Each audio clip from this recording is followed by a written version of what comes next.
This episode of Primitive Culture is brought to you by Audible.com, offering more than 180,000 titles for smartphone, tablet and desktop. To get a free audiobook of your choice and to help Trek FM at the same time, visit audibletrial.com/trekfm. And also by Enterprise in Space, an international programme of the non-profit National Space Society. Find out how you can help science and education and become a virtual crew member aboard the NSS Enterprise Orbiter by visiting enterpriseinspace.org. And if you want to join the conversation and share your thoughts on this episode, join the Babel Conference, our listeners group on Facebook. Just type BABEL into the Facebook search field. We look forward to seeing you there. This is Tim Russ, Lieutenant Commander Tuvok on Star Trek Voyager, and you're listening to Trek FM. Open your mind to the past. Oh, this may mean something.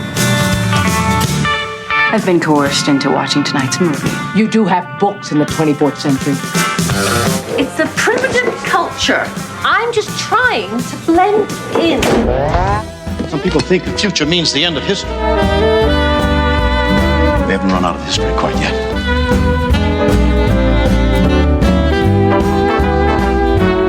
Hello and welcome to Primitive Culture, a Trek FM podcast all about our history, our culture and how Star Trek relates to it. I'm Duncan Barrett and today I'm joined by someone who is a friend and a fellow traveller, one of the finest podcasting minds in the country. We've taken many adventures together on these podcasting waves, and she's back again for one more adventure. It's Clara Cook. Hi Clara, how are you? Hi Duncan, I'm very well this evening. I'm here with my pipe. My cocaine solution. Very good, yeah. My slippers, the tobacco in my slippers. And your trusty violin, I hope. My trusty violin, yes. And Watson. Yeah. And Watson, my cat Watson. Oh, that's nice. I thought I was going to be Watson. Oh no, you can be Watson. You can be Watson. You should be Watson. Sorry, I thought I got to be Watson in this fantasy. It's my story, but you should be whatever. Watson. Are you Sherlock? I could be Watson. That's we can. Watson is kind of a thankless part, I think, as Geordie LaForge can probably attest. There's that great moment where he basically says, "So what's my role?" And Data says, "Yeah, your role is to sit there and write down everything I say and do." Obviously, we are talking this evening about Sherlock Holmes. This is another one of these topics that Clara and I were supposed to be recording well over a year ago, I suppose now, and got kind of put on the back burner. And I have to say, Clara, I had already done at that point, the most research I've ever done for an episode of Primitive Culture. I read, I do somewhere have a copy of the complete Sherlock Holmes on a shelf, but I actually went and spent one of my Audible credits on the audio version, which is 60 hours of Stephen Fry reading every single Holmes novel and short story. This is probably was overkill for the sake of a Primitive Culture episode, but I got completely hooked and completely swept into them. And I hadn't read much Sherlock Holmes. I read a few of them as a kid, a smattering of them. I read The Hound of the Baskervilles. I read a few of the stories or whatever, and I enjoyed them. And obviously, like everyone, I've seen kind of Holmes stories on screen over the years, whether it's the BBC Sherlock or the Robert Downey Jr. movies, or going back some of the kind of classic movies from earlier eras. But I'm not a kind of Holmes aficionado. Now, you, I think, are a bit more of a kind of, you've been a passionate Homesian, I think. I saw it's one of the terms for them. Sherlockians, Homesians, like Cartesians, for a while. Is that right? This is something that's played a big role in your life. Yes, so I've liked Sherlock Holmes for many years. I have a very close friend, a best friend of mine, and we have this thing where, we just both of us are obsessed with Sherlock Holmes, and we've gone to the Sherlock Holmes Museum, sat in the chair, both posed as Sherlock and Watson. At the end of last year, we went to the Sherlock Holmes escape room experience, which was based on the most recent Sherlock adaptation, which is, with Benedict Cumberbatch. And so I've always loved. I used to spend a lot of time in the Murder One bookstore in Charing Cross Road, which was basically a bookstore devoted to murder and crime. And I used to spend a lot of time in the Sherlock Holmes section, most of which was filled with Sherlock Holmes pastiches, I guess you'd call them, or like homages to Sherlock Holmes. There was there was like a section that was just like Arthur Conan Doyle, and then the rest of it was like people writing carry-on novels, like novels that followed on from the stories, or like Sherlock Holmes' childhood, or like all sorts of Sherlock Holmes goes back in time, Sherlock Holmes and dinosaurs. It all got a bit crazy after a while. These are the non-canonical Sherlock Holmes, basically, because there's this concept, as there is in Star Trek. I mean, the more I sort of looked into it, the more parallels there seem to be between Sherlock Holmes' world and the Star Trek world, that there's this idea of the canon, and the canon is the, whatever it is, 50-odd short stories, and is it 4 novels, I think, that Conan Doyle wrote, whatever, the complete Conan Doyle Holmes, and then everything else is the kind of non-canonical output. Just as in some ways, you know, we have the kind of canon, what's seen on screen, and then we have like the novels and the comics and all this stuff that kind of exists in this sort of, you know, non-canonical, soft canonical, however you want to interpret it, but that kind of tries to fit within the strictures of what the canon has laid down, but kind of expanding and continuing. And you're right, you know, the amount of that exists now for Sherlock Holmes, probably not as much as exists for Star Trek, but a significant proportion. And many of them, as it happens, written by someone who played a very big role in Star Trek, Nicholas Meyer, because he was one of the early people to start that process, I think, of expanding beyond the canon and kind of reinventing Sherlock Holmes in various ways. Yeah, and I think that around about the time that people started writing like sort of Star Trek fan fiction, you know, like fans, on the well, I was before the internet was around actually, but you know, they also were actually writing sort of Sherlock fan fiction around the same time, and there's actually some sort of cases very early on of fanzines where Sherlock and Star Trek are kind of combined, and you know, there's this sort of fan theory which isn't, you know, I guess to a certain extent, some of it's like fan-based and some of it is, that was deliberately started by Nicholas Meyer, I suppose, you know, in the Undiscovered Country, that Spock is like a descendant of Sherlock. And you can, if you go online, find somebody who has actually written a whole family tree linking Sherlock, Spock, and the Pink Panther, showing how they're all related to each other through like genealogy. And I was like, wow, this person has a lot of time on their hands. And the Pink Panther definitely could have been a character in the animated series. I mean, you know, that was the crossover that was waiting to happen, I think. I mean, it's interesting. We can come on and talk a little bit about that line in the Undiscovered Country, and how seriously we aren't meant to take it. But I mean, I sort of see that as a typical kind of Nick Meyer playing a little bit of a joke one way or another. And certainly if you read his Holmes novels, they're full of little in-jokes and little, I mean, they call it the game. The Sherlockians, they have this concept of what they call the game, which is the kind of endeavour to pretend that the Sherlock Holmes stories were real, essentially, and to kind of work around them, to research around them, and they will go and dig up, you know, records of, you know, railway timetables or things like that to sort of try and fit the fiction into kind of reality one way or another. And there is, I think, a sense, particularly in Meyer's books, of kind of playfulness around it. They're kind of postmodern in a way. I mean, at one point, because he wrote famously this novel, The 7% Solution, which involves kind of elevator pitch is Sherlock Holmes meets Sigmund Freud. At one point, Dr. Watson and Sigmund Freud have a conversation about Conan Doyle, because in the kind of fictitious world of these expanded Holmes fictions, Watson was a real person, not a fictional creation, and therefore Conan Doyle was this kind of literary agent or something who was kind of, you know, putting Watson's stories into publication, essentially, but was himself a real person in that world. So there is that kind of sense of playfulness, that sense of kind of playing around with these ideas. That's, for me personally, that's kind of how I take that line in the Undiscovered Country. But it definitely is a provocative line, and it's one that draws the parallel very directly. And it's also an interesting parallel, I think, because the two characters in Star Trek that we see being associated with Holmes are two characters who we also see being associated very much with each other, which is Spock from the original series and then Data in The Next Generation. And I think there is something kind of revealing about that those are the two.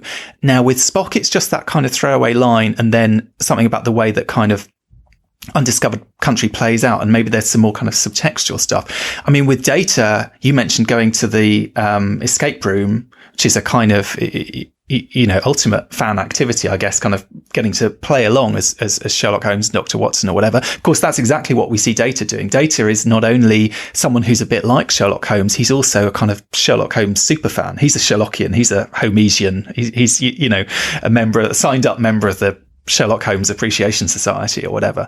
And it's kind of interesting that that's one of the sort of early insights, I suppose, into Data kind of learning to be more human, learning to kind of develop as a character and so on, is this strand of him. I think before we see him sort of doing Shakespeare and doing Dickens and doing all these other stuff, you know, dressing up and playing Sherlock Holmes, it's a fascinating insight into that character, I think, one way or another. You mentioned dressing up. I think dressing up is definitely there's something about that. Like, there's something about the way that Holmes dresses, like with the deerstalker and the cape, and it's the coat with a cape attached to it, I suppose, like a big long coat, and his sort of mannerisms and the pipe and everything that is very recognizable. And in a way, it's also the sort of similar thing with Data. And I would say the same thing with Spock.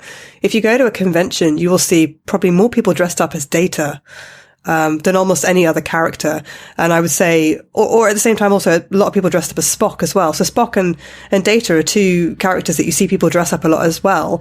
And it's also a similar thing as Sherlock. I mean, when you go to Comic-Con or something, there'll be a lot of people dressed as Sherlock, and whether or not they're dressed as like the modern Sherlock, the Benedict Cumberbatch Sherlock, or the older fashioned one, the more original character. So in a way, obviously, these are all three very complicated men that we're talking about, but they can also be kind of distilled down to a few sort of really strong characteristics, and Data especially as well, I think, which is that it's very analytical. They're very much about looking at facts. They're very much about deducing things, coming up with hypotheses that they can then prove. All three of them are very scientific. And with I guess Data is slightly different than both Sherlock and Spock because of the fact that he is searching for humanity, and he's trying to feel the emotions of his human colleagues and his crewmates. He's trying to become more human, whereas I feel that Sherlock and Spock are trying to suppress their passions and engage in scientific exploration. So there is a slight difference there. I feel like with Data, he is really playing at being Sherlock. I personally don't feel like he is actually as close to the character as, say, Spock is. But I feel like he's really playing at being Sherlock. But I think it's interesting that Sherlock should appeal to him so much. And I think part of that is to do with the skills of observation, because of the fact that Data is constantly observing his crewmates to see what they're doing, so he can ape it, and kind of adapt that to sort of be more human. So those skills of observation, I think he's kind of fascinated by, like in terms of Sherlock. But he himself is actually kind of a different person. I've always wondered what would happen if Sherlock actually met Data. And I think Sherlock would be intrigued by him, but I think he'd be rather disappointed, because what Sherlock likes is he likes murder. He likes a puzzle, and he needs passionate, emotional people around to do that. I think one of the reasons why he loves Watson so much is because Watson is the other side of him, kind of. Watson's the more emotional character, more emotional person, almost like a Dr. McCoy. So I'm not sure Sherlock would like Data so much. I think he might be curious and intrigued by him, but I don't know if he would enjoy his company. I don't know. Oh, well, there's a crossover comic or something to, maybe someone's already done it for all we know. It's an interesting point. I mean, Holmes is not emotionless. We do see him. I mean, for one thing, he often expresses inappropriate emotions. He often expresses glee at inappropriate moments. I mean, Watson is often sort of feeling slightly or irritation, but I'm thinking like, someone comes and says, and they play this actually in the Cumberbatch version as well, really well.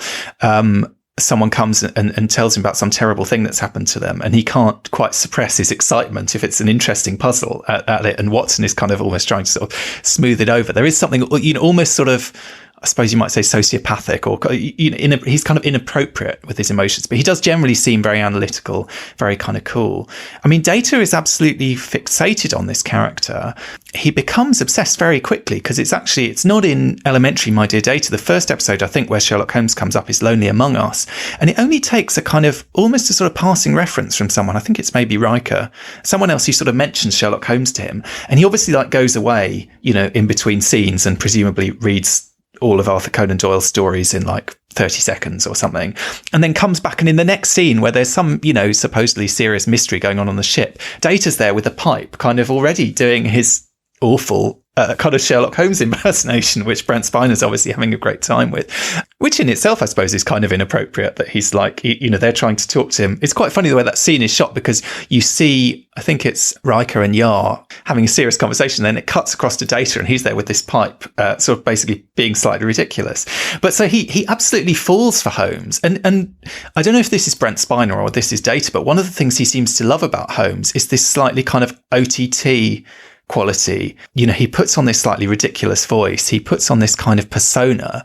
It's very much not Data. I mean, if anything, Data and Holmes probably have more in common, but the way Data plays Holmes is less like Data and more like some kind of parody of a sort of, I don't know, a sort of fantasy of a kind of old-fashioned actor, I suppose, really. And I think the Holmes that Data was inspired by, or that Spiner was inspired by, as I understand it, was specifically meant to be Basil Rathbone's Holmes. He was, very popular for many people, the kind of iconic Holmes, certainly of the kind of wartime era. I mean, he was making Sherlock Holmes stories throughout the Second World War, I think. Interestingly, some of them period pieces, with the Deerstalker and the Cape and everything, some of them set in the modern day, in kind of contemporary 1940s clothing, but certainly probably, I guess, one of the most successful Holmes is him and his Watson, Nigel Bruce. Is that right? His Watson, who was I think it's maybe almost the model for the kind of idiot Watson that we sometimes get, because he absolutely plays him as a buffoon, which I think is a bit unfair to Watson as a character. I mean, Watson obviously is not Sherlock Holmes, but personally, I prefer the kind of the Cumberbatch and Freeman, Freeman's version of Watson feels closer to the original in some ways, in that he's not an idiot. He's just a normal guy, basically. And that's the sort of contrast. But I think that Rathbone Holmes is really specifically what they were thinking of, certainly what Brent Spiner maybe was thinking of in that slightly bizarre performance that he gives in those episodes. Yeah, it feels like it almost feels like when he's acting that he's like quoting from an old black and white movie. Do you know what I mean? And he's got this very sort of clipped English accent, which is just very mannered, like he's really putting it on. I actually found those episodes a little bit unbearable.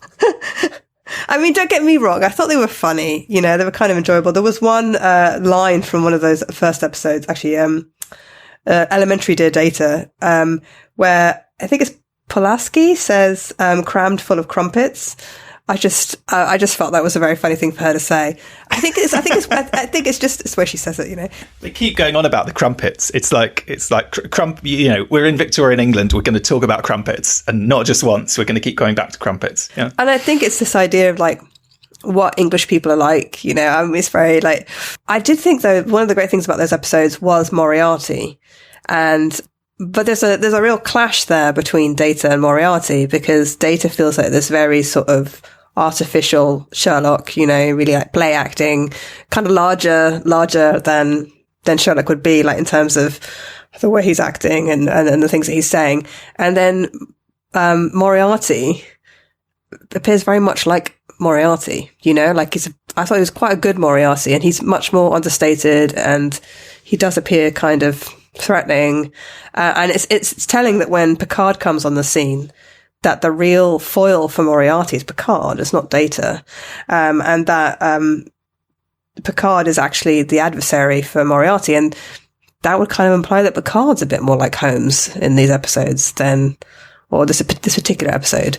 But also in the other one, the one that comes after this, where Moriarty sort of ship in a bottle, where Moriarty kind of tries to take over the Enterprise.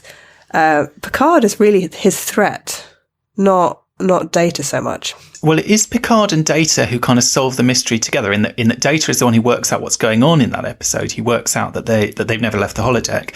But then again, it sort of comes down to Picard to sort of work out what to do. I think that's an interesting point. And yes, Picard is in some ways more of a Holmesy figure, in that he's quite cool and aloof and quite sort of, certainly in the new Picard series, he's even sort of makes reference to the fact that his kind of emotional intelligence was maybe not what it might have been. Do you know what I mean? He kind of seems to regret that. He's kind of aware of those failings in himself, which is interesting, which is not something that I think is there are kind of hints of that in Next Gen, I suppose. When you get to like things with children, I suppose that comes out more. But they certainly seem to be leaning into that more. But yeah, it's an interesting point. You're right. I think he kind of takes over the episode a little bit from this kind of... It's partly because the episode suddenly turns a little bit more serious. And, Data's Holmes is slightly ridiculous. It's kind of slightly silly.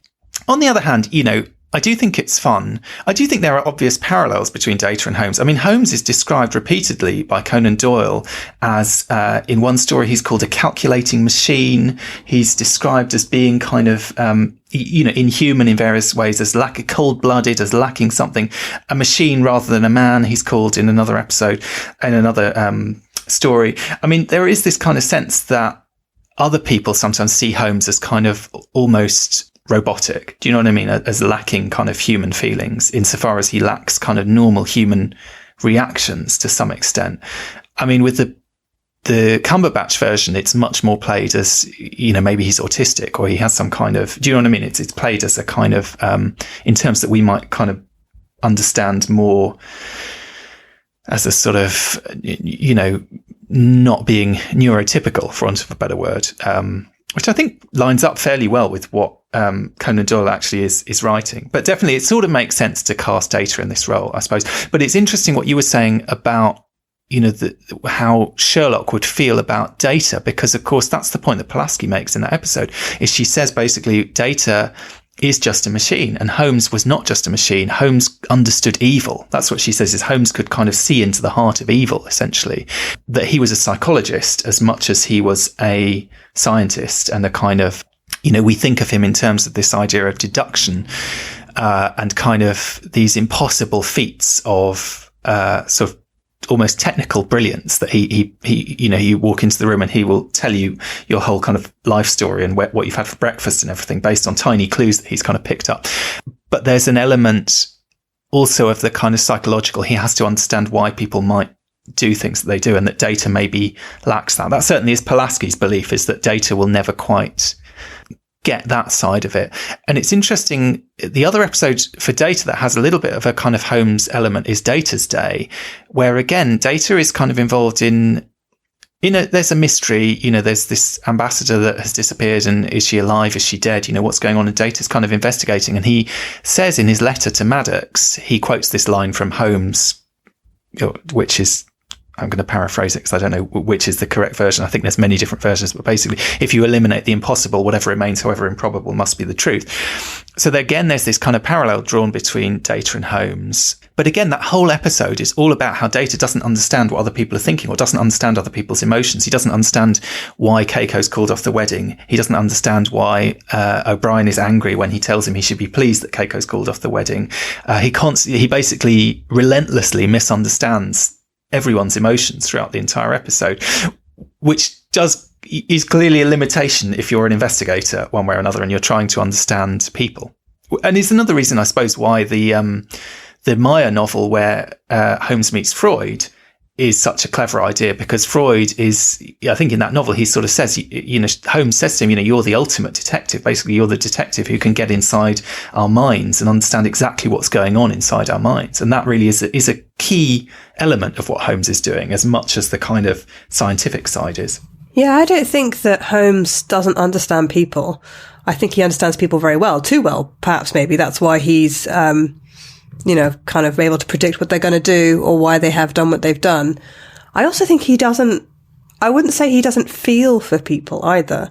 I think for him and he says this again and again in the stories and in the novels and stuff, that I think that he's suppressing his emotion, because I think he feels emotion gets in the way of, like, fact. It gets in the way of analysis. It gets in the way of solving the game or solving the problem.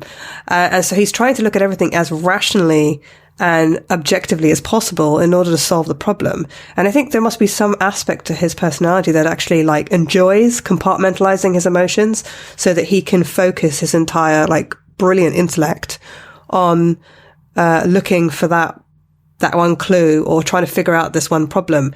And in a way, that kind of fits as well with other things as well. So, like, Watson sort of explains that he has this huge, like, deep knowledge about certain things, but then kind of doesn't understand, like, how the the Earth moves around the sun. Do you know what I mean? There's some things that there's obvious things that he just doesn't get and he can't understand. But that's because there's of no use to him. They're of no use to him in that moment, or in that sort of situation where he's trying to solve a crime. And so I think sometimes the emotions are useless to him.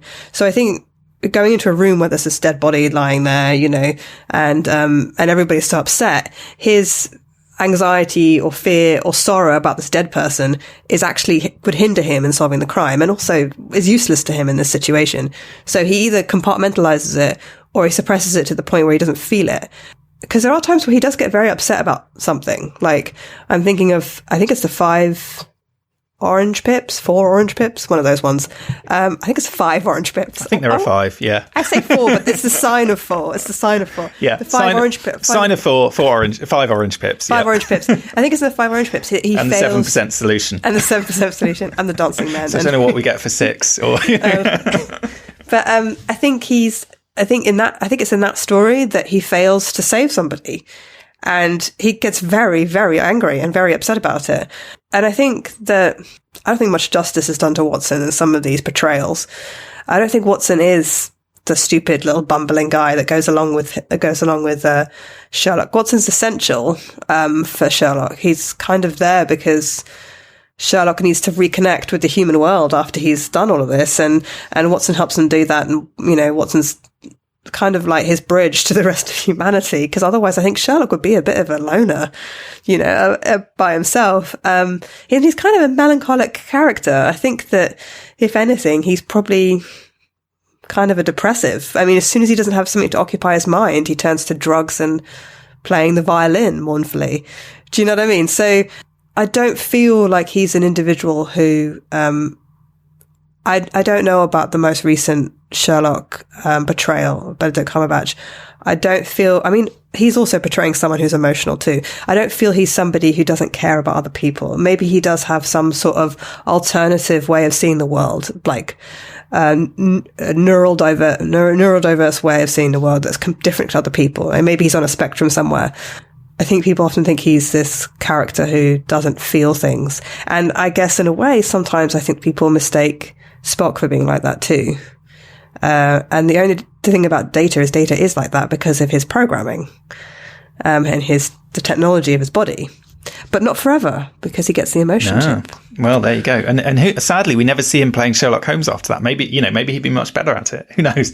But it's interesting you mentioned Holmes getting angry. And it's true, it seems out of character when Holmes gets angry, or it seems not out of character, but it's quite shocking when he suddenly has an outburst like that.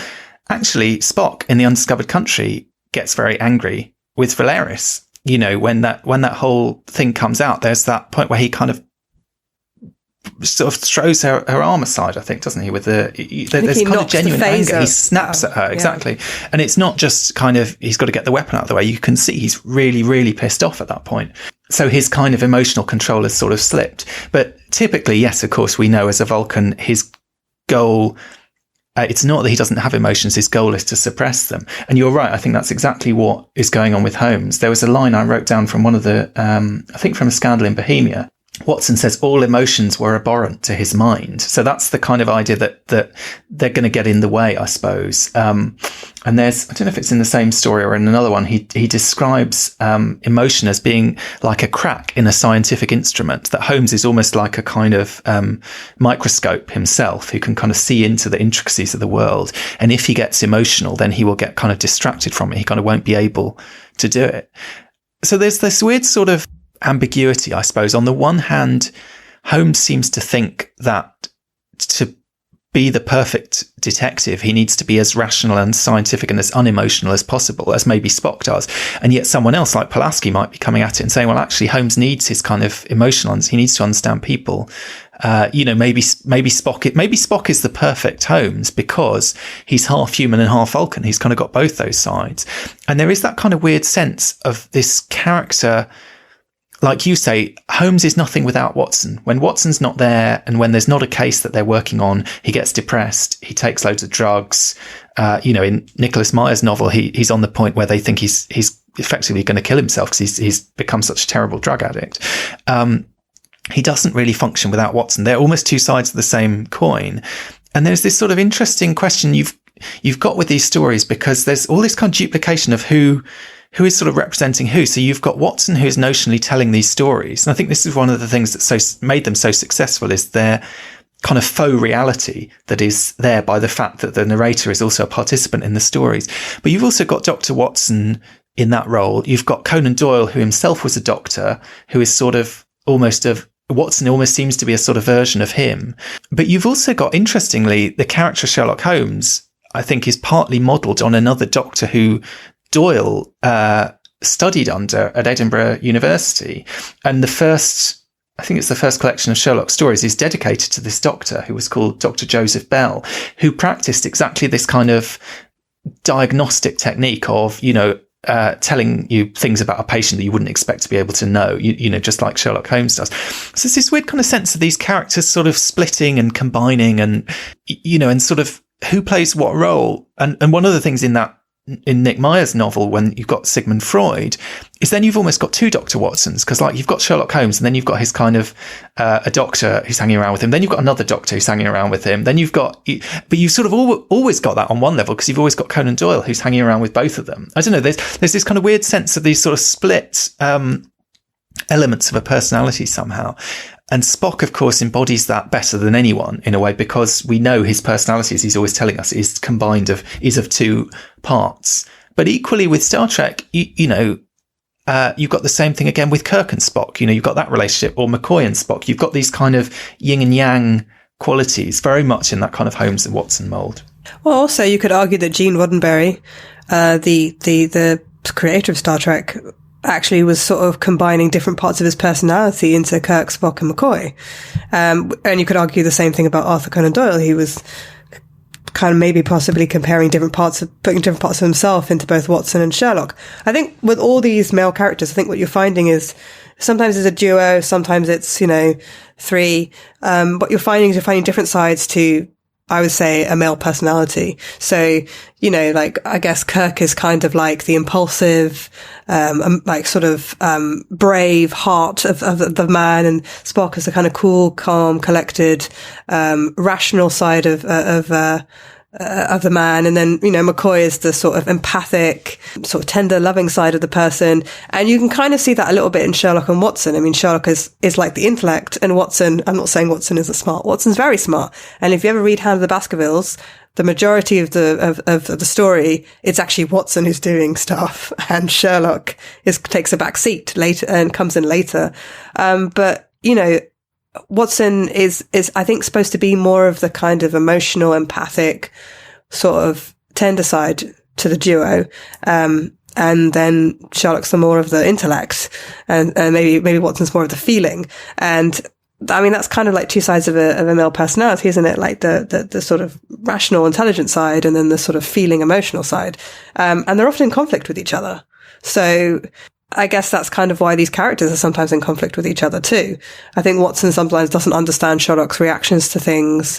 I think sometimes he might think that Sherlock's making the wrong decision. There's definitely I would say fairly often he's concerned that Sherlock is actually putting somebody in danger. Sometimes he's quite trusting. I'm thinking in Hound of the Baskervilles, to a certain extent, he's slightly trusting at some points in that story. But sometimes he's just like, Sherlock, is this the right thing? Because someone comes to you for help and you're kind of setting them up as bait or something. Like later on in the story, it kind of becomes clear that Sherlock's actually, I don't think Sherlock is intentionally ever endangering anybody's life. But, I think sometimes he can get so caught up in the pursuit of the solution to a problem, or the truth of the situation, that he can kind of forget that there are people who are going to be affected by this. Sherlock does show empathy, and when he does show empathy for a victim of a crime, it's quite striking, because it's not often. Sometimes he does seem very perturbed by a story that somebody tells him that he feels is a real injustice, and then he can become quite emotional about it. Or I'm thinking in the case of, I think isn't it the Hound of the Baskervilles? He actually cradles somebody in his arms at one point. I think after they've just been attacked by the Hound. I was always like, what? Like, it seems so out of character. So I wouldn't say he's not an empathic person, but I think it's Watson who's really the one who's smoothing things over. It may be also that Holmes is kind of playing a role to some extent. I mean, there's quite a sort of mystique around him. And, some of that is, there's a reason this character is so iconic. He is a brilliantly crafted character, but some of that is kind of crafted by himself. And it's maybe no coincidence that Holmes, unlike, I would say, either Spock or Data, is, as well as everything, a brilliant actor and a master of disguise, to the extent that I think one of the reasons that we think of Watson as a bit of an idiot is that Watson is this kind of repeated joke that Holmes dresses up as, an old gypsy woman or, whatever it is, and comes in and has whole conversations. And you do get this in the Baskervilles, I think, don't you? As well as in many of the stories, has whole conversations with Watson, and Watson sort of says, who is this, silly old woman? And kind of, has no idea that he's talking to his best friend, basically. And so Watson is not stupid, but he is quite gullible. He is easily kind of taken in by these kind of things. And yeah, we're supposed to imagine this is because Holmes is a brilliant performer. Whereas I think Data playing Holmes makes it pretty clear Data is not a brilliant performer. I don't think either Data or Spock is particularly great. When they go undercover, there's always a kind of, if you think of even like Star Trek 4, everyone's like, they have to say he's taking too many drugs, to kind of explain Spock's weird behavior, the fact that he kind of can't fit in. So I think there's that. I think that kind of plays into this idea of Watson being foolish. Interestingly, there's also the fact that he can't do what Holmes can do. Now, to be fair, no one can do what Holmes can do, but there are various times where he sort of has a go at sort of deducing something, and you think, and you read it and you think, yeah, Watson's got it. That's pretty convincing. And then Holmes is like, yeah, no, that was completely wrong. And funnily enough, we get that. Geordie tries the same thing. Geordie tries that in Elementary, My Dear Data. He sort of tries to solve a little mini case that they kind of come across along the way. And it sounds like he's doing quite well. And then Data's like, yeah, that's completely wrong. You've totally got the wrong end of the stick.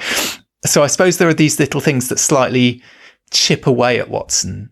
The other thing that I think makes Geordie perfect casting for Watson is Watson's kind of, although Holmes is very, by the time you get to the Cumberbatch one, there's this kind of thing of, is Holmes gay? What's his kind of attitude towards women? He seems totally uninterested in women, apart from this one woman, Irene Adler, who he was kind of, the only woman he seems to have noticed. Watson, on the other hand, seems to pretty much fall in love with every woman who walks into their rooms. The way he writes about women, he's sort of falling over himself to say how beautiful and how amazing and how incredible and, sort of otherworldly these women were. He just seems kind of a bit like Geordie. He's slightly hopeless with these women somehow because he's just in awe of every woman who walks through the door somehow.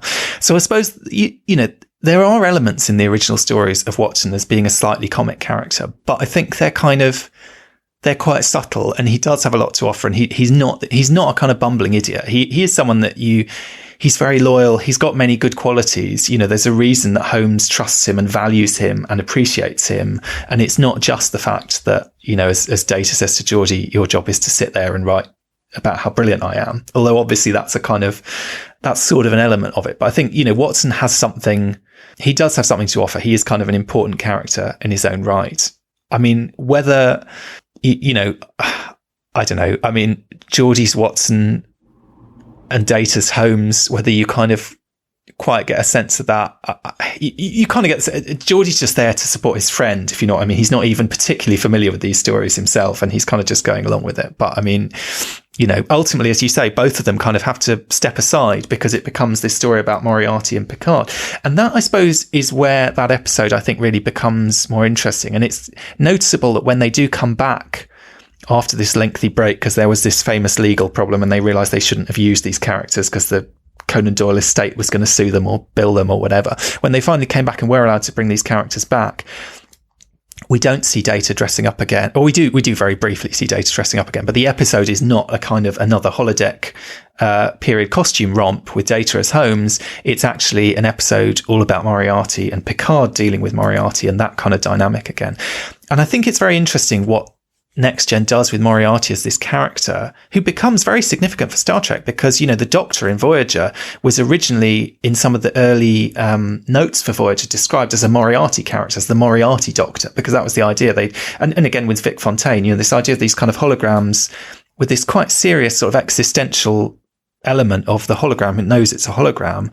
Moriarty is a very sympathetic character. He's not a kind of two-dimensional villain. And I mean, the way Doyle writes Moriarty only appears in one Sherlock Holmes story. But again, he seems, although there's something kind of diabolical about him, he's also kind of a gentleman. He kind of plays by the rules. He's this sort of reasonable man. And I think when it comes to adaptations of that character, Moriarty is a character who sort of massively outlived his space in the actual canon. You know, he's in one short story in the canon, but obviously a very iconic one because he kills Sherlock Holmes.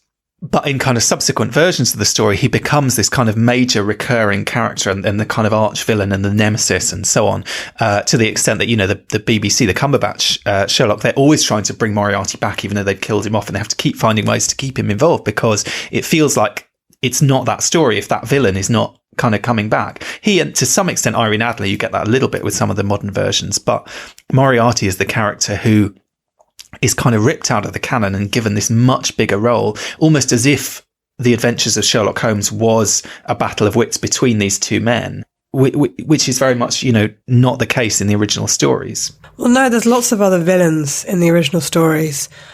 There's a blackmailer who's very, very distressing and disturbing. There's, you know, I mean, there's like outright murderers. There's people who, I would say, don't necessarily murder, but they destroy other people's lives. There's a countless number of villains. Yeah, so it's interesting that Moriarty is the one that's stuck the most. I guess it's because he's the one that, you know, plunged Sherlock to his death. But I think also because Watson sort of refers to him as the criminal who's like a master criminal, whose kind of intellect is equal to Sherlock's. And I think the idea is that Moriarty is this person behind a lot of stuff. Like he may not be directly committing crimes himself, but he's the master, I would say, godfather behind it all. And he's got his fingers in lots of pies and he's got a network and everything. And I think that's what makes him seem a bit more frightening, I think, because it's the idea that Moriarty could do something to you from very far away and you would never know it was Moriarty that came and, you know, struck you down. It would be one of his henchmen or some other person that was connected to him. I think the sort of adaptations of Moriarty are more varied than the adaptations of Sherlock. I think every culture has its own Sherlock and every generation has its own Sherlock. But Moriarty seems to change with every adaptation of his character, like completely. And some of them work and some of them don't. And I think maybe that's partly because of what we think of as frightening or what we think of as crime maybe changes over time. And what we think of as a master criminal maybe changes depending on our culture or our time period. Whereas I think maybe Sherlock himself, well, he's more of a drawn character, isn't he? Because he's in all the stories, most of them anyway. And Moriarty, like you say, is only in one. But maybe it's because we have a more defined idea of what we think Sherlock is and who we think Sherlock is than we think of Moriarty. Irene Adler, like you said, yet again, is a character who changes almost with every adaptation and portrayal of her. And I think people are particularly fascinated with Irene Adler because she's the only woman apparently that Sherlock might have had an attraction to. And I think there's something about the fact that Sherlock doesn't have relationships with women that I think particularly titillates a modern audience, in the way that people are kind of obsessed with Spock having a romantic relationship with somebody. And so, that's very odd, this kind of like obsession with, I don't know, emotionally repressed men. But I wouldn't say it's just the two of them. I think it's something that you see in culture. Because I just think emotionally repressed men must be pretty unpleasant to live with. But who knows? So I think that's one of the things that people are interested in. But Moriarty's an interesting character. I don't know. I think the Moriarty in Star Trek, I think, is like he's a villain, but at the same time, he's got kind of a point, he's trying to continue to exist, and so he leads to this kind of debate and argument about what is sentience. And in a way that's not really a villainous discussion, if you see what I'm saying. It's not that he wants to gain wealth for himself, it's that he's trying to survive. And I'm not sure that's really what the Moriarty, I guess you could say he was kind of arguing he wanted his crime empire to survive. But I'm not sure that's really what the Moriarty of the original Moriarty was trying to do. So in a way, the Moriarty of Star Trek Next Generation is a villain, but he's kind of a sympathetic villain. Yeah, I think you're absolutely right that the Moriarty in Next Gen is much more of a sympathetic character, certainly, than Conan Doyle's Moriarty. As much as Conan Doyle's Moriarty is sort of a man of honour, he can kind of, there's a sort of sense of equivalence between him and Holmes. He's also described as being this, the kind of the most evil, the most depraved, the most wicked villain that kind of ever villained. There is a kind of sense of his absolute terrible awfulness that is very different from the kind of sympathetic Moriarty that we get in Next Gen. I mean, interestingly, I do think that the idea of that kind of sympathetic Moriarty you can almost trace back to Nicholas Meyer's book, because what Nicholas Meyer does with the 7% Solution is presents an alternative history of what happened during that period where Conan Doyle kills off Holmes in this battle with Moriarty where they both go over the side of the waterfall. And then several years later, over a decade later, I think in real time, but 3 or 4 years maybe later in universe time, Holmes sort of comes back from the dead, and it turns out that he wasn't ever dead to begin with. And he's been sort of lying low while he smokes out the rest of Moriarty's kind of criminal gang one way or another. But basically, so that's the explanation. The explanation that Meyer gives is a different one, which is that Holmes is kind of effectively having a sort of breakdown, and as well as this terrible cocaine addiction, and is persecuting Moriarty, who was his maths tutor when he was a child. And there's this kind of mystery. Why is Holmes fixated on this poor innocent man who's not a criminal at all, who's just this sort of innocent maths tutor? And then it's Sigmund Freud. This is a big spoiler, sorry, for the 7% Solution. Sigmund Freud, at the very end of the novel, and indeed at the end of the film, discovers through hypnosis that Holmes's mother was having an affair with Moriarty. And so that's the kind of the deep childhood, which kind of, you could say, explains an awful lot about Sherlock Holmes. Who knows, whatever. But so Moriarty is essentially a kind of sympathetic character in that he's this kind of persecuted innocent figure. So Meyer sort of plays this joke of saying, what if Moriarty, who's the kind of ultimate villain, was not a villain at all? And this was the one case where Sherlock didn't understand what was going on, completely failed to perceive things accurately. But in doing so, he sort of creates that idea of the sort of sympathetic Moriarty, which I feel somehow must feed into this idea of the Moriarty we see in Next Gen, who is basically saying, yeah, you think I'm going to behave like this fictional character who's a villain, but I'm not. And he says, just because he says, strikingly, some Englishman wrote me in a book. Now, I don't know who wrote that line, but Arthur Conan Doyle was Scottish, not English. So I imagine the Doyle fans might not be totally happy about that. But, anyway, he basically says, why would you expect me to behave like this sort of two-dimensional character behaved? I'm a real person. I have, real needs and wishes and so on. And I think it's interesting that Moriarty is the character who first of all escaped from the kind of Holmes canon of being just in that one little story and became this kind of larger than life character who kind of does, as you said, gets recreated by every generation. I mean, the Andrew Scott Moriarty is kind of terrifying. He's almost like the Joker, isn't he? He's this kind of crazy maniac. Some of them are much more smooth and kind of sophisticated. The Jared Harris in the Downey Jr. films is a bit more, maybe you might think more sort of classic in that sense, but also quite scarily kind of cold and evil. I think Moriarty is a little bit like the Master in Doctor Who, this kind of antagonist to Sherlock Holmes. And in some ways, as much as Sherlock has to be sort of in little ways kind of tweaked and reinvented, the Master can be reinvented more, or the Moriarty character can be reinvented in more kind of dramatic ways somehow. But Next Gen absolutely takes him. He's a villain, but he's only a villain by necessity. His means are dubious, but actually what he wants is really totally reasonable in some ways. And we feel very sympathetic to him and very sorry for him in a way. I always felt like Moriarty, I always felt like there were other characters in Star Trek that were also like Moriarty, but that haven't really been linked to him, I suppose. Like, I feel like Khan is a bit like Moriarty. In Space Seed, don't get me wrong, he's definitely villainous. For one thing, he is created out of a eugenics war and, believes in racial purity and all that sort of stuff. But he's kind of acting out of necessity in that episode. And then later on, I feel like, I mean, I guess he's kind of crazy. Maybe Moriarty isn't crazy, but he feels like a very Moriarty character to me. He's like the one sort of adversary to Kirk, you know? It's like, it's this idea of the hero and then the anti-hero.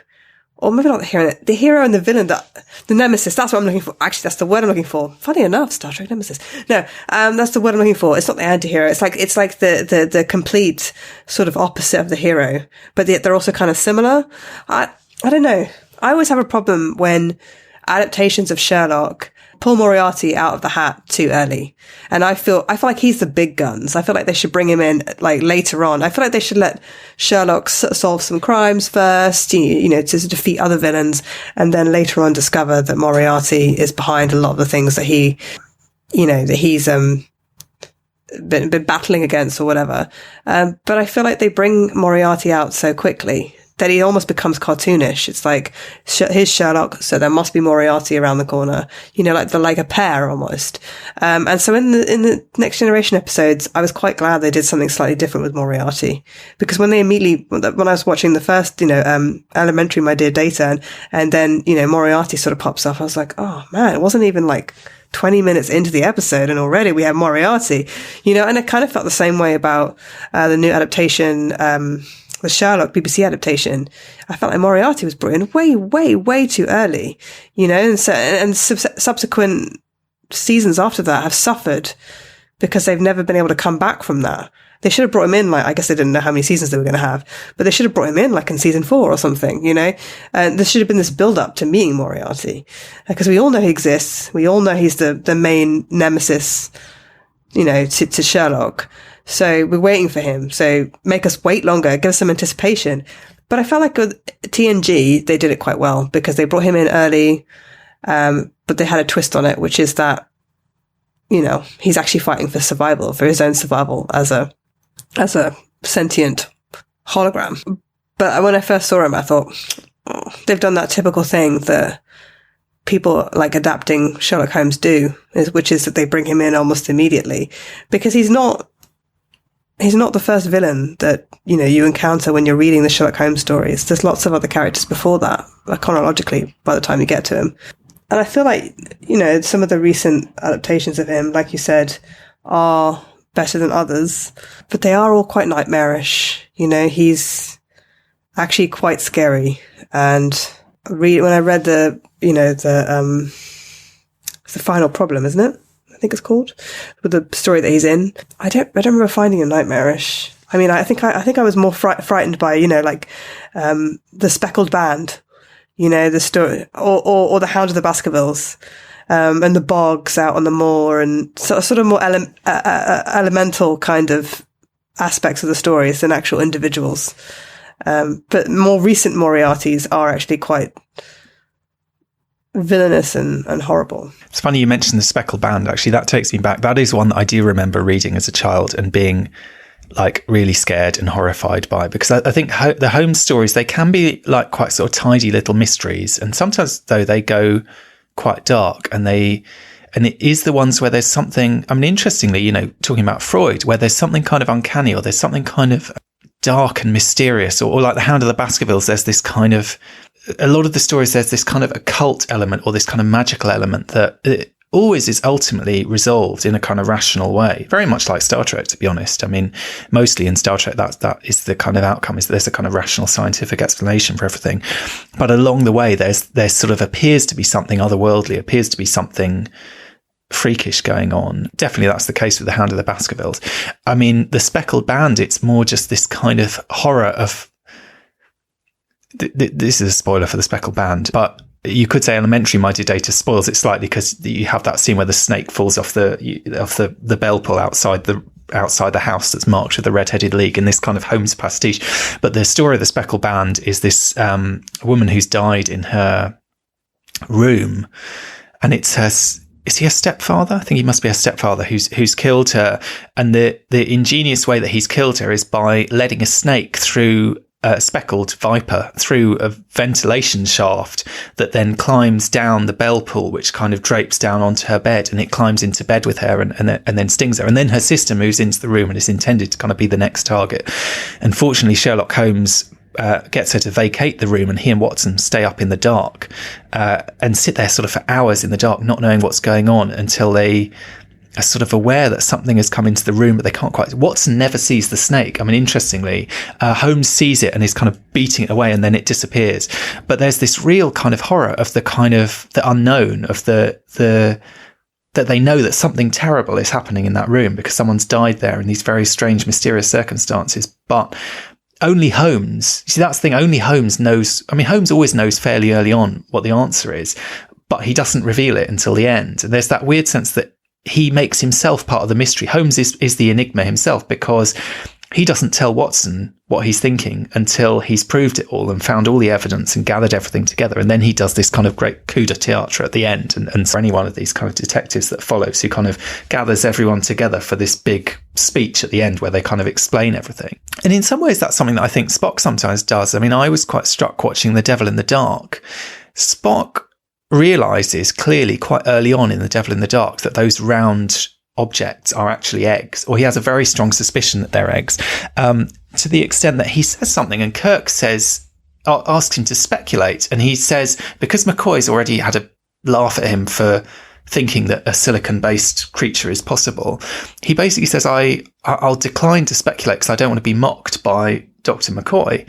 So again, throughout the whole of that episode, Spock is kind of holding on to this key piece of information that he's deduced that no one else has kind of realised.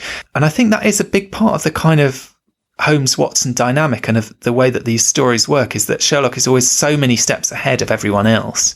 And there's something kind of, for the reader, I suppose, there's something kind of thrilling about that. But they are kind of a trick, because you never... It's not even like, and the same is probably true with Agatha Christie and so on, to be honest. I mean, as a reader, you kind of like to think you're going to be able to solve the problem yourself. But I have to say, I felt like by the time I'd listened to like 50 odd of these stories, I was getting to the point where I could sometimes guess small elements of what was going on. Do you know what I mean? Maybe just by familiarity, a bit like Watson trying to have a go.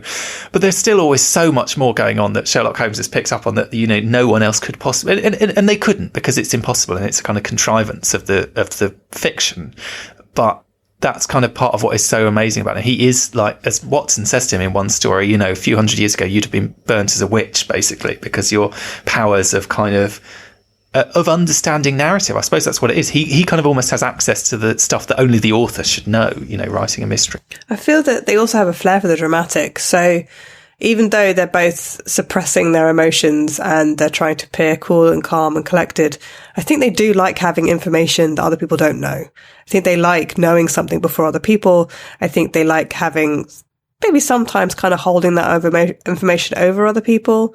Kind of sort of, there's a level of professional pride there, perhaps. But also I think that it is the characters themselves want to be like, ta-da! You know, I think Spock does have that, actually. And I think also Sherlock does as well. And I think in countless episodes of Star Trek, you'll see Spock know something and withhold it, or say it later. Or, I mean, even in the most recent, Kelvin timeline, you know, he knows some information in one of the films or something. And like McCoy's like, no, I think it's Kirk that turns to him and says, sort of says, like, when were you going to tell us? And he's like, well, when it became, you know, appropriate, and now it is, or when it became, timely. I think that also in the original series, even, I think Spock has a flair for the dramatic. I think he's like, and this is this big thing that I've discovered. And I think that that's also Sherlock as well. I think that, I mean, Sherlock, you know, he'll get a dog. I mean, in one of the episodes, he asks Watson to go find a dog, but he doesn't say it's a dog. He says, I only trust Toby. And Watson's like, who's that? And he gives Sherlock this address. The Sherlock gives Watson this address. And Watson goes to the address, and Toby turns out to be like a sheepdog. Yeah. And he thought Toby was a person. And so then, you know, Sherlock's like, I want Toby because Toby can scent whatever they're looking for, you know, the person they're looking for. And then he just lets Toby lead them all over the city, so, you know, sniffing out the scent. But it's like, you know, come on, Watson. And then like Sherlock runs off into the distance, you know, his coat flapping. There's a high level of theatricality, I think, in these stories. So yeah, I think The Devil in the Dark's a good example. I think Spock knows what's going on well before a lot of the other characters do in the episode. I think he's also really open-minded and imaginative in the episode.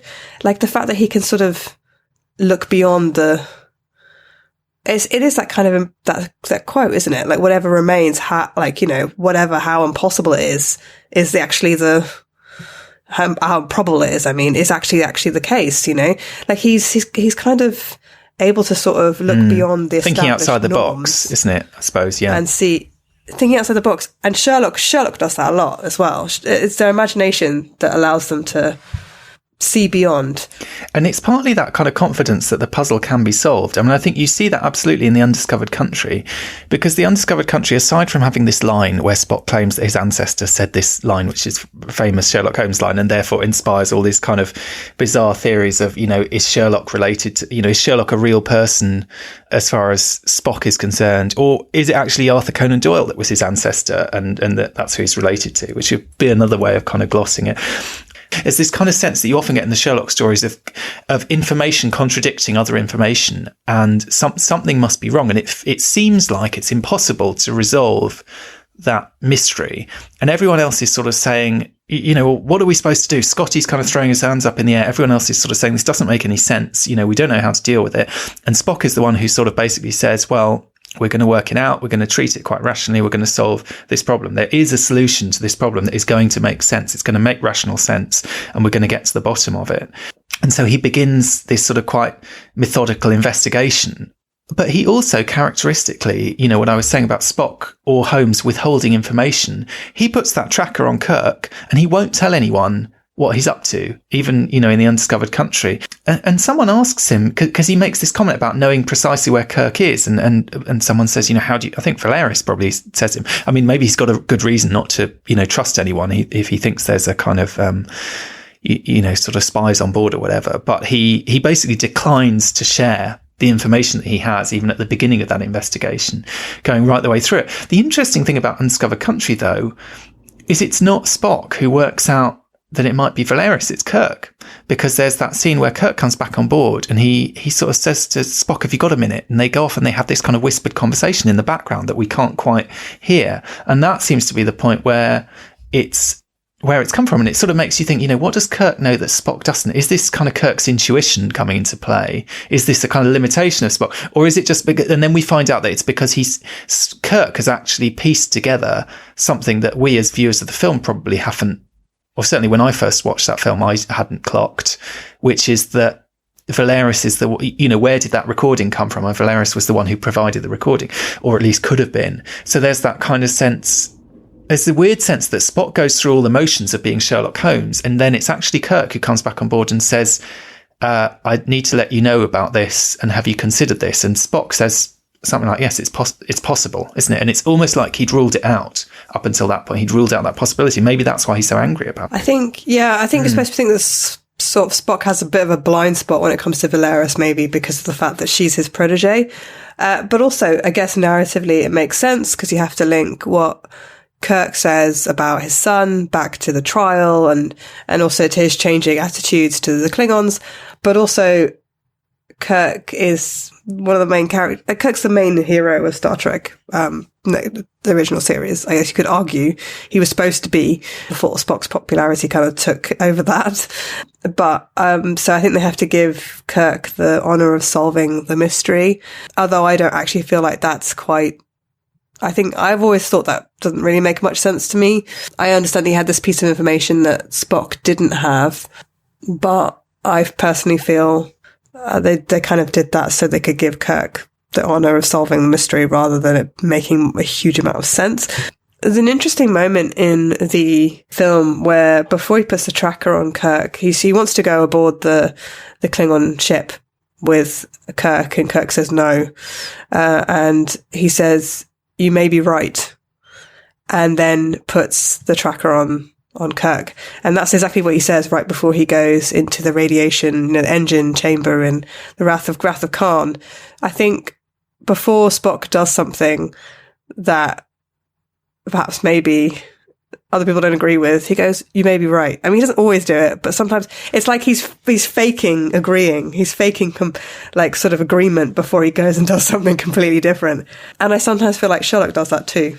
I think both of them are not people who are into confrontation. I think both of them could sort of handle themselves when they are confronted. But I think countless times, I'm thinking of which episode is it where, I think it is the Speckled Band, isn't it? The Speckled Band where the stepfather comes and threatens Holmes, and Sherlock doesn't really respond. I mean, he sort of is a little bit sassy and kind of sort of shows says you can show yourself out, kind of, in a more Victorian language than that. But he doesn't rise to the challenge. Like, I don't feel like Sherlock is somebody who goes around looking for a physical fight or an argument. He's much more step back and let that person rant and rave, which I think is very Spock-like. He'll step back and let McCoy rant and rave, and then he'll come in with a sharp little barb. Or he'll be like, oh, perhaps you're right. And then he'll go and sacrifice himself. You're right, yeah. And so I think that's kind of also something that links the two of them, that, you know, they're going to quietly make their own decisions later on, sort of aside from people pushing them or pulling them in different directions. Yeah, I personally do feel that Spock should have solved the mystery in the Undiscovered Country, because Kirk had all this action, you know, on the sort of penal colony, and, you know, I feel like with Kirk there is this storyline in that film about him coming to terms with the Klingons and the death of his son, and I don't really feel like him suddenly figuring out a puzzle is really in keeping with that storyline. But I think that they had to weave the conversation that he has in his quarters with Valeris into it somehow, and give him the honour of solving the crime, I suppose. Solving the puzzle. It wasn't until I watched it this week that it even really occurred to me that it wasn't Spock that solved the crime. I feel like investigating, you almost might sort of assume that he did, which is another weird parallel with Sherlock Holmes, actually, because there's always this thing. I mean, you said that when he slightly misleads people in that way, he does that a lot with the detectives. You know, he'll often encourage the detectives to think that they're pursuing the right track when in fact they've completely got it wrong. You know, he doesn't really share his information until the end. And then there's this weird sense that they always take the credit for whatever he's discovered anyway. And he doesn't even seem to mind, really, that, you know, Inspector Lestrade or whatever makes his career off of basically taking credit for the things that Sherlock Holmes has done. But you're right, he tends to sort of avoid conflict, I suppose, generally, even though we know that he's, you know, a proficient boxer, and he, you know, has studied martial arts, and he, you know, all this stuff in the Robert Downey Jr. films, where which is much more a kind of action movie franchise, really, kind of plays up this sort of action hero Holmes. But actually, he generally does try to sort of avoid that. Very much like, I suppose you could say, you know, Spock with his nerve pinch or whatever, he's pretty good in a fight, but he's not going to be the one starting the fight, that's for sure. So there's definitely that kind of parallel there. Yeah, I love those films, the Robert Downey Jr. films. I really enjoy them, but I don't feel like they are Sherlock and Watson. And in a way, I almost wish that they'd taken those characters and they'd made them original characters. Like, they'd made them, I don't know, Victorian sleuths, original, you know, unknown characters. But I can see that, you know, they wanted to adapt Sherlock Holmes, and they wanted to appeal to a certain audience. And I feel like the modern Sherlock, it's a little bit more of an original adaptation of the series, because Stephen Moffat and Mark Gatiss do actually try to take the old stories and put a modern spin on them. Whereas I feel like the Guy Ritchie films are completely like different, you know. It's interesting because in the Benedict Cumberbatch Sherlock, the BBC Sherlock, Watson actually does call Sherlock Spock. I think he does it more than once, actually.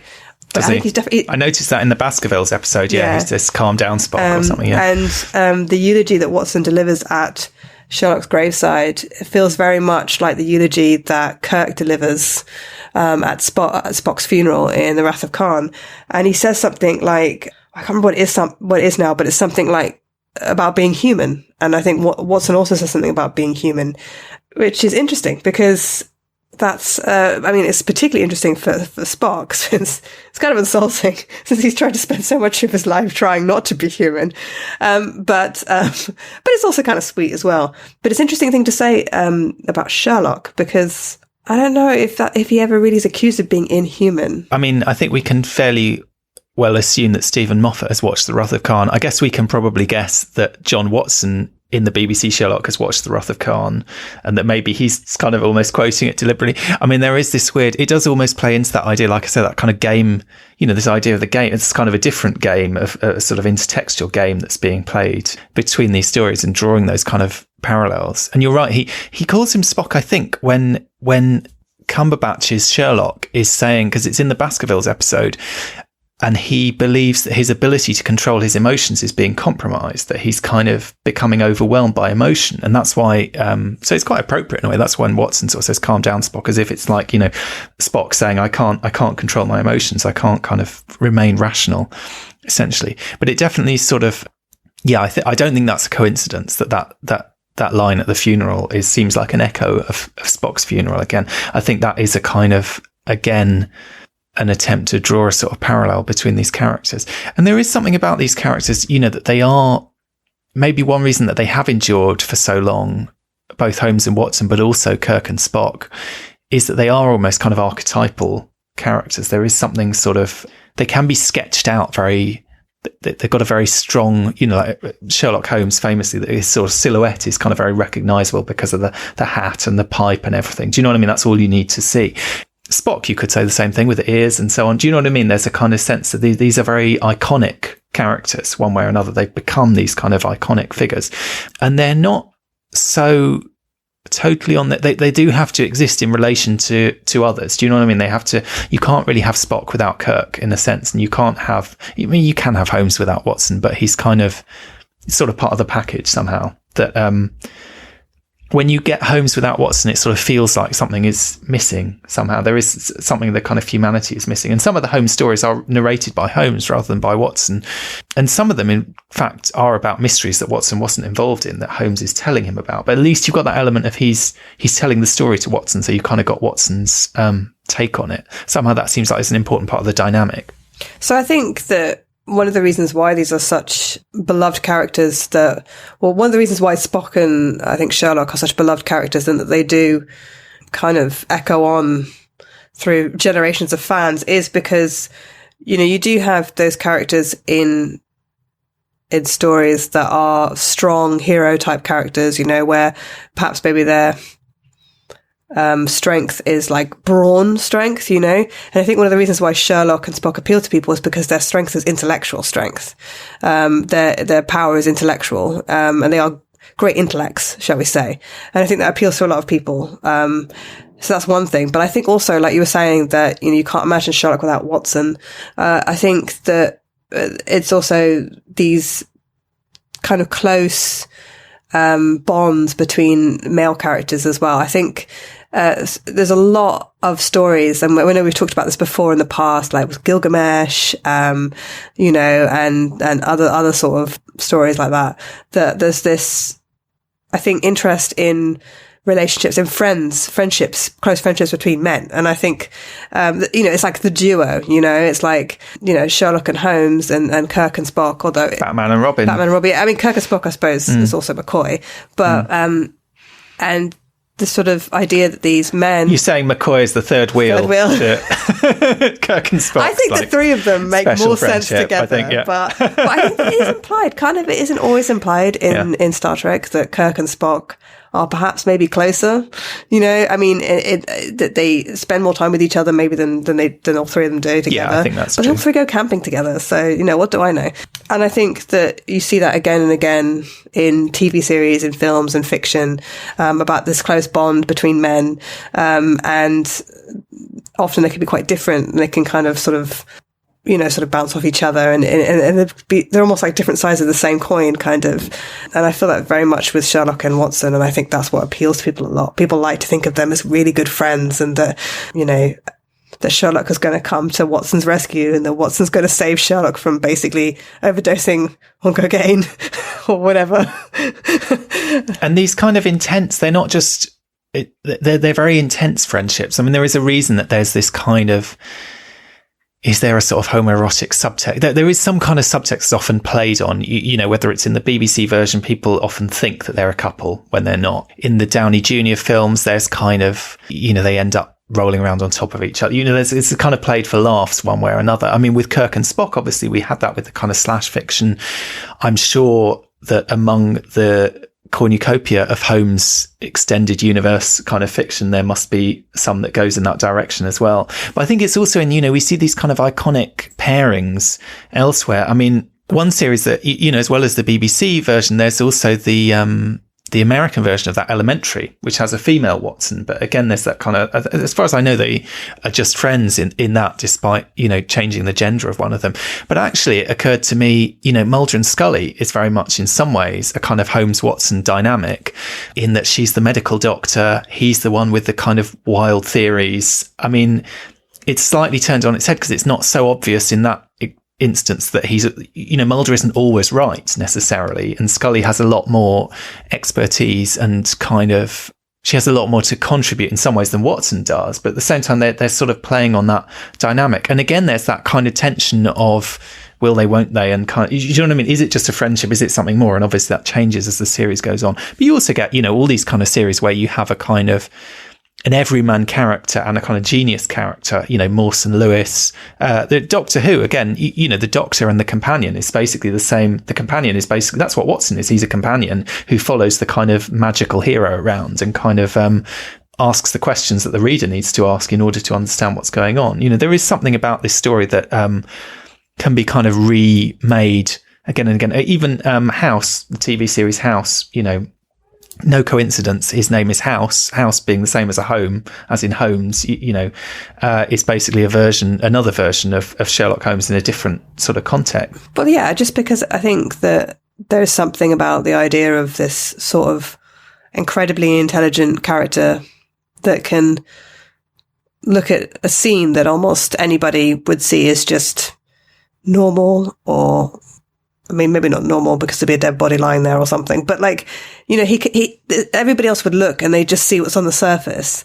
And Sherlock looks beyond and he sort of deduces from everything in the room. He can see a whole nother picture based on what's there. And I think the idea of just being in the presence of somebody like that, it's the idea of being in the presence of someone who's super smart, of a genius, of like brilliance, basically, the embodiment of brilliance, intellectual brilliance. And that kind of fits with all these characters. It fits with House, kind of does fit with Mulder, actually. Even though he's, not exactly the same kind of character as Sherlock, in the sense he does get things wrong. And he's also not really deducing things in the same way. But he does have these brilliant flashes of brilliance, and the Doctor definitely is a prime example of that. The Doctor is this kind of bright, brilliant character, and I think that's why all the companions want to be with him, because it's exciting and it's like being in the presence of genius. And so I think that's kind of one of the reasons why people are so drawn to this character again and again, and why they can understand why Watson might hang around when, maybe Sherlock is a bit of an idiot sometimes, or Sherlock's difficult to deal with, or plays his violin at 4 a.m. or whatever. I think that the sort of tension, the sexual tension that you were talking about, it was definitely there in the new Sherlock adaptation. I think they definitely played on that. Maybe not between the two actors, but they played on it. Like there's some scenes where, yeah, like you said, they're mistaken for being couples. Other sort of stuff like that they kind of put in there. Well, I think there's absolutely that sense of how exciting it would be to go along with Holmes as Watson does. I mean, as much as it's kind of a thankless task being Watson, as Geordie discovers, it's quite thrilling to be in the presence of that person. And in a way, again, there's this weird sense that, Doyle is sort of in that role, isn't he? He's almost, as the writer, he's kind of almost along for the ride in these adventures, but he feels very ambivalent about it. He wanted to get rid of Sherlock Holmes. I mean, you were talking about Moriarty and the fact that he only comes up in that one story, and should other versions of Sherlock sort of save Moriarty for later. Well, as far as Conan Doyle was concerned, he'd saved Moriarty for the last ever Sherlock Holmes story, and it's only because of this massive fan campaign to bring him back, coupled with the, temptation of being paid loads of money, that Doyle essentially did bring him back over and over and over again. So there's that kind of ambivalence there, but there's also that sort of sense of, by writing this character of Watson, Doyle almost writes himself into the story. I mean, we talk about a kind of Mary Sue character. Watson is this kind of weird character that allows the author to kind of sort of semi-fictionalize themselves into the narrative somehow, as a way of kind of going along with it. And it's interesting when you think about, I mean, I was saying, are there like Sherlock Watson / fictions and so on. We know there's all this kind of fan fiction, all this kind of extended fiction. In some ways, the idea of writing yourself into the story is almost a kind of a fan fiction gesture in itself. And interestingly, I mean, we talked a bit about Nick Meyer writing Star Trek and writing Sherlock. The other person who's done both of those is Michael Chabon, who obviously is, you know, a big player in Star Trek now with Picard, but also wrote a Sherlock story. And I think, I believe he said that the first story that he ever wrote as a child was a kind of a Sherlock Holmes story, basically. And he, in his book Maps and Legends, which is obviously where the title of the Picard episode comes from, which is a book of essays, he wrote a whole essay about Sherlock Holmes and fan fiction. And he ends it with this beautiful paragraph. I'll read you this paragraph because he's sort of talking about the way that, I suppose, that we wouldn't have the fan fiction of Star Trek and these kind of other universes without the work of the Sherlockians, these kind of passionate fans who, you know, playing this game, as they called it, basically dedicated themselves very much as Star Trek fans will kind of fill in errors in continuity or kind of apparent discrepancies or so, and will kind of build around the canonical material and try to make sense of it all and kind of play that game.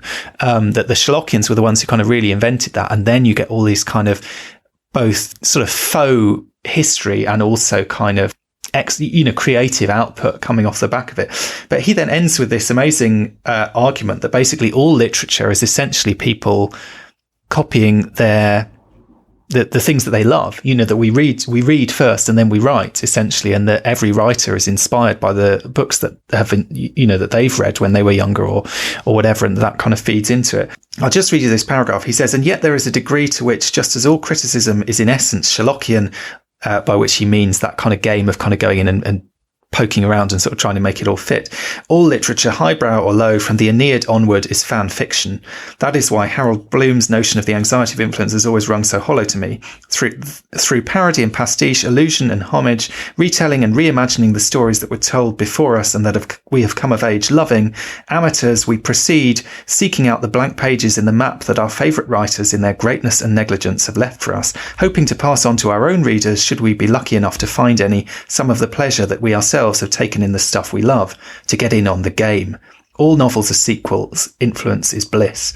So there's this kind of sense there, I suppose, that Chabon is sort of saying the Sherlockians almost hit on something fundamental about literature and our love of literature, and this kind of amazing idea that there's a sort of continuity somehow. And Star Trek, of course, would be a big part of that continuity. And if Star Trek's inspired, Sherlock Holmes inspired Star Trek, we know Star Trek then goes on to inspire the new BBC Sherlock. You know, there's this kind of, everyone is inspired by their influences and kind of one way or another. So, you know, as Chabon is saying, all fiction is fan fiction. Well, he's, you know, a Sherlock fan who's ended up writing a Sherlock story and a Star Trek fan who's ended up writing Star Trek. There is that kind of sense of, you know, maybe it sort of all comes around one way or another. It's very much like myths, isn't it? It's like myth telling. So it's like you take a myth and then you're going to tell it to the next person or the next generation.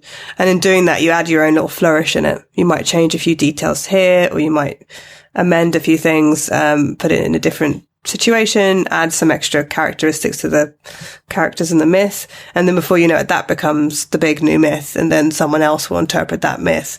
And it's the idea that, like, you know, if you ever sort of study Greek myths, you will find that, you know, they're commonly retold again and again in different cultures in different ways.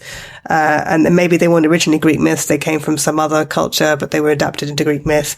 Or even amongst the Greeks themselves, the same myth can be told in multiple different ways, you know, and in this particular story, you know, she does this, and in this particular story, she does that. So it's imitation, but wasn't imitation supposed to be the sincerest form of flattery? I mean, isn't it like the idea that we love these stories and so that's why we imitate them? Just to go back to one of the things you were saying before about this tension between Watson and Sherlock, one of the things that is interesting is that they show that a lot in the new BBC series, but that there's obviously Sherlock doesn't have much of a relationship with the opposite sex, but Watson does get married. And in a way, the problem with this relationship, like Sherlock and Watson, or Spock and Kirk, or I guess you could say, I don't know about the new Elementary series, but like you could say with Mulder and Scully, is these close pairings they can't really let anyone else in. Do you know what I mean? It does, and sometimes it's not even to do with romantic relationships. It's to do with the fact any sort of distraction. You know, you need your two heroes, or hero and heroine, however it is. You need them out there fighting crime, crusading, adventuring, doing whatever they're doing, without the distractions of like partners or lovers or children or employers, or do you know what I mean? Or family members. I mean, I know that Sherlock has a brother that comes into it, but he doesn't have to necessarily care for his brother that much, you know? And one of the issues with the new Sherlock series is that they started introducing other things into this pairing. You know, famously introduced his unknown sister, the Euros, that none of us knew anything about. And it started to get kind of fanficky towards the end of that series, because there was all these things about Sherlock that we didn't know about, that somehow sort of kind of twisted him into a slightly different character. As soon as you start introducing a family to the sort of brilliant-minded hero, you're starting to make that person seem a little more ordinary and less unusual, and less like a hero and more like one of us, you know, that has parents or siblings, and I don't necessarily have that problem with Spock and Kirk. I'm okay with them having families and relationships and stuff. And of course, Spock has a sister that we just found out about as well. Yeah, in a similar way. I was going to say that's an interesting parallel there. Yeah, but you do notice that none of their relationships with women ever really seem to work out well. Because how can they? Because they can't be distracted. I don't mean necessarily romantically, because unless you're reading fan fiction, but like they can't be distracted from the attention that they're going to give to each other. And I think you find that again and again in stories about two men who are together, who are doing things together. As soon as one of them gets a wife, it causes tension. It's going to ruin it. Yeah. And you do get that often in the various, particularly the more modern adaptations. I mean, you get that in the second of the Downey Jr. films in particular. They literally throw the wife off a train at one point to get her out of the story, effectively. You know, there is that kind of sense of, you know, the wife's going to ruin everything. I mean, it's interesting. Yes, Watson gets married in the original Sherlock Holmes stories, but he then has to get unmarried when Sherlock Holmes is brought back from the dead. So conveniently, his wife has died. And there's this weird description of how he basically goes, they almost like go back in time. He moves back into the rooms in Baker Street. Everything kind of goes back to how it was. It's very much actually like talking about the X-Files, you know, the recent X-Files revival. One of the things I thought was the strangest about that was having, you know, kind of got Mulder and Scully out of the X-Files, that they sort of managed to get them back into this. You're back at working at the, you know, who gives you someone their job back when they haven't been there for like 15 years or something? And, you know, clearly, I mean, you can see why as like 20 somethings they were hired by the FBI as, you know, whatever age they are now. It just seems bizarre to me that they just get, exactly, that they just get given back those old jobs somehow and act as if, almost as if nothing's happened in the intervening years. But again, that's what Sherlock and Watson effectively do. You know, yes, he went off and married and kind of had a domestic life, and then his wife died and Sherlock died, and then, you know, Sherlock came back to life and now he's gone back and is sort of being a bachelor again. But there is that, again, it's that kind of sort of returning almost to the sort of archetypal setup, returning to that kind of world. And there is something very appealing about that whole world of kind of Victorian London. I think that's part of it, isn't it? And they comment on that in Elementary, My Dear Data, about how the holodeck has recreated Victorian London. And I think actually they do quite a good job of it. I mean, we've talked before about some of the holo novel episodes, you know, say Janeway's Gothic holo novel or whatever, where the sort of mise en scène feels a bit sort of fake and a bit kind of cheap somehow. I feel like they do a pretty good job in Elementary, My Dear Data of, you know, wherever that backlot is or however they, you know, summoned up Victorian London. It looks pretty good. It looks like a pretty decent kind of production level Sherlock Holmes story. And there is always that sort of sense with the original stories, although they come up right up to the First World War, some of the later stories, we still always sort of think of Holmes and Watson as being in that sort of Victorian milieu. And I think there is something about the kind of world of Sherlock Holmes and the world of Star Trek that there are these kind of parallels in a way. I mean, the world of Sherlock Holmes is London, this Victorian London. It's almost a bit like Deep Space Nine. It's London. It's the heart of kind of civilized society or whatever. But there's all these aliens coming and going. There's all these, you know, foreigners, mysterious people with kind of so many of the Holmes stories. They rely on links to other countries, links to the exotic. And I mean, you know, Conan Doyle also wrote The Lost World, wrote kind of boys' adventure fiction where heroes will kind of travel off to these exotic countries or exotic otherworldly places. There's almost, with Holmes, there's that sense of the whole world kind of comes to London and mixes in London, all their kind of dodgy, shady things, whether it's the Ku Klux Klan or whether it's the Mormons in the very first story, isn't it? All this stuff somehow ends up in London. London is the place everyone sort of seems to end up there. And there's something quite thrilling and exciting about that, because it means that as much as London is this sort of genteel place where you can get crammed with crumpets, it's also much more than that. There's this seedy underbelly, but there's also this kind of, it's the empire, I suppose, partly kind of brought to London, isn't it? It's this kind of sense that the whole world is sort of somehow there in the shadows or in the fog. Well, I would argue that London is actually a character in itself in the stories, in a similar way that the Enterprise is a character in Star Trek, that the ship itself is a character, and the ship itself is, basically one of the main stories, the sort of main focuses of the show. And I would argue that London is one of the main focuses of the universe of Sherlock. And I think that you find that in the modern BBC Sherlock as well. They use a lot of very well-known modern parts of London. There's lots of shots of Sherlock standing on rooftops looking out at the skyline of London, almost a bit like James Bond would. I would say the same thing with James Bond, actually. Completely different type of character, but again, in films, London is a character in itself. Although one who doesn't need a Watson, James Bond. That's an interesting example, isn't it? He doesn't. Well, he can't have a Watson because he spends. He'd get in the way. He spends all his time sleeping with women, so he has to have his tension with a whole bunch of different ladies. It's very telling that they had a Sherlock Holmes exhibition at the Museum of London a few years ago, which I went to, which was an exceptional exhibition, actually. It was very telling that a big part of that was about Sherlock Holmes, but a big part of it was about a Victorian Edwardian London. And they had lots and lots of artifacts from that time period, and they had lots of sort of parts of the exhibit were about what life was like how Sherlock and Arthur Conan Doyle and Watson would have lived, and the kind of things they would have done, down to the very minute detail, like a whole display of postcards that people sent to each other, and how people would send postcards to each other the way we send text messages to each other.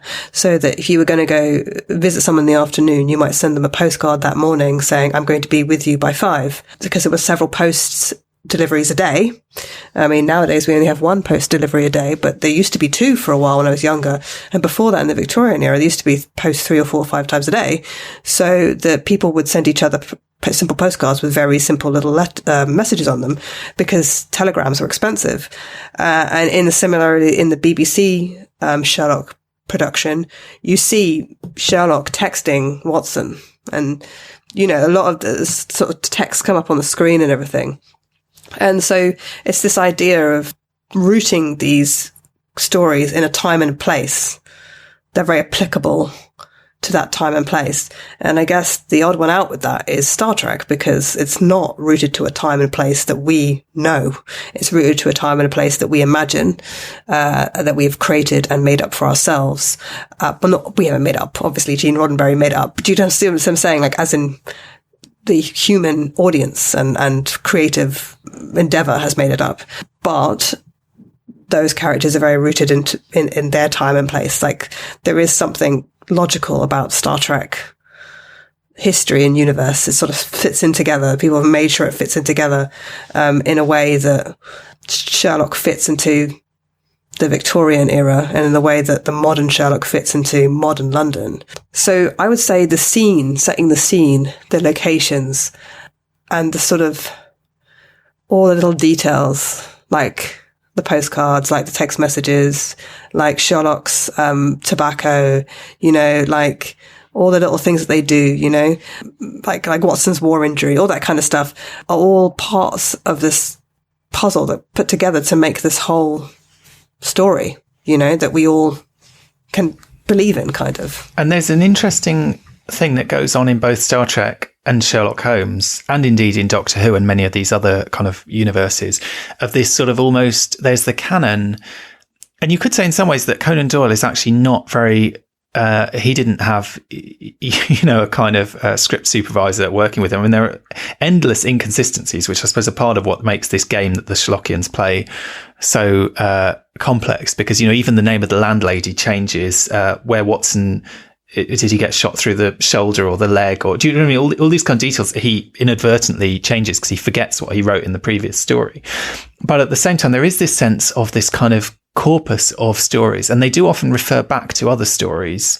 So he'll put in almost like little ads saying, oh, Watson, you might remember you wrote about this in that story you chose to call A Study in Scarlet. You can almost see like the footnote, purchase now from your local bookseller or whatever.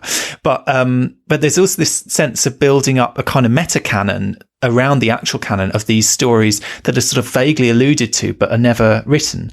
And so often you'll get this sense when Watson starts telling one story, either he or Holmes kind of references other stories or other kind of characters who they dealt with, who we never get to hear about, or adventures. I mean, famously, the Great Rat of Sumatra is the kind of the icon, the one that's so famous that it crops up in other stories. I mean, even in the talking about Stephen Moffat, there's a line in the Spielberg Tintin movie, which Stephen Moffat was one of the writers on, about the Great Rat of Sumatra.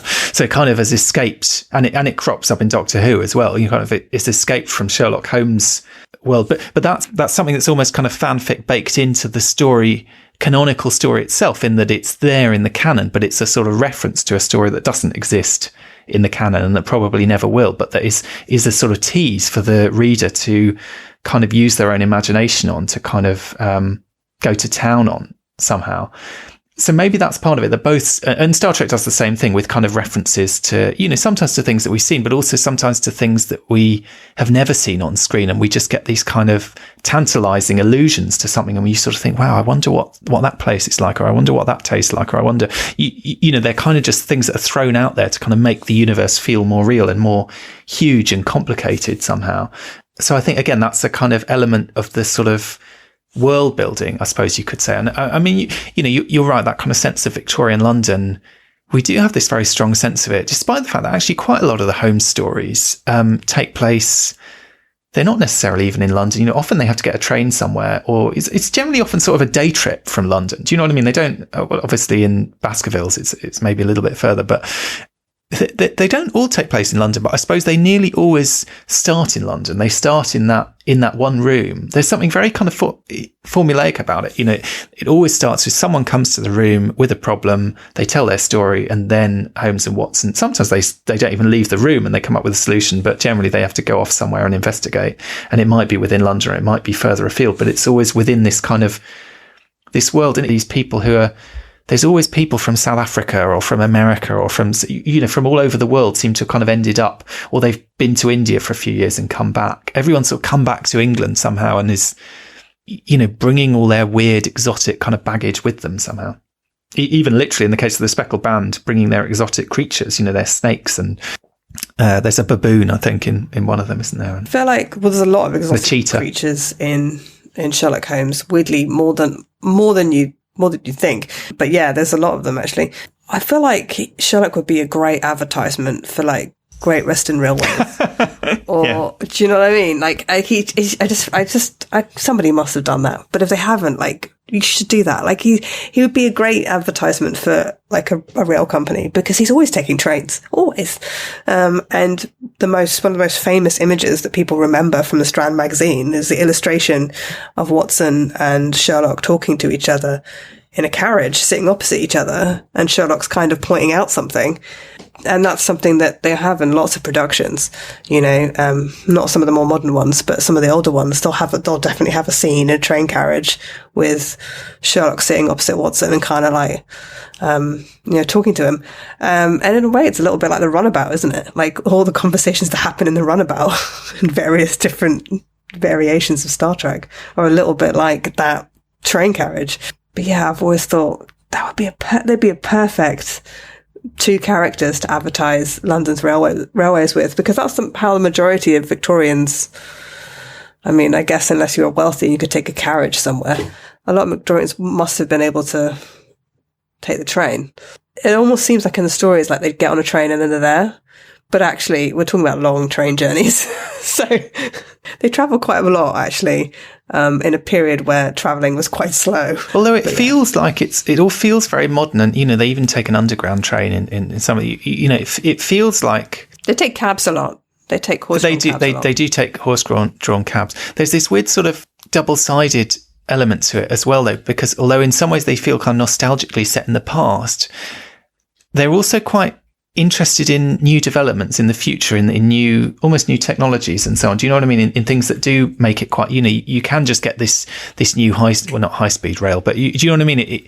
It feels like things are much more accessible than they were within their own lifetimes, if you know what I mean. I suppose that's the thing. They're sort of on the cusp, aren't they? They're in this kind of late Victorian period where they're sort of on the cusp of the modern world somehow. And obviously, Conan Doyle aged many years over the course of writing these stories, constantly trying to kind of escape from them and then coming back to them again.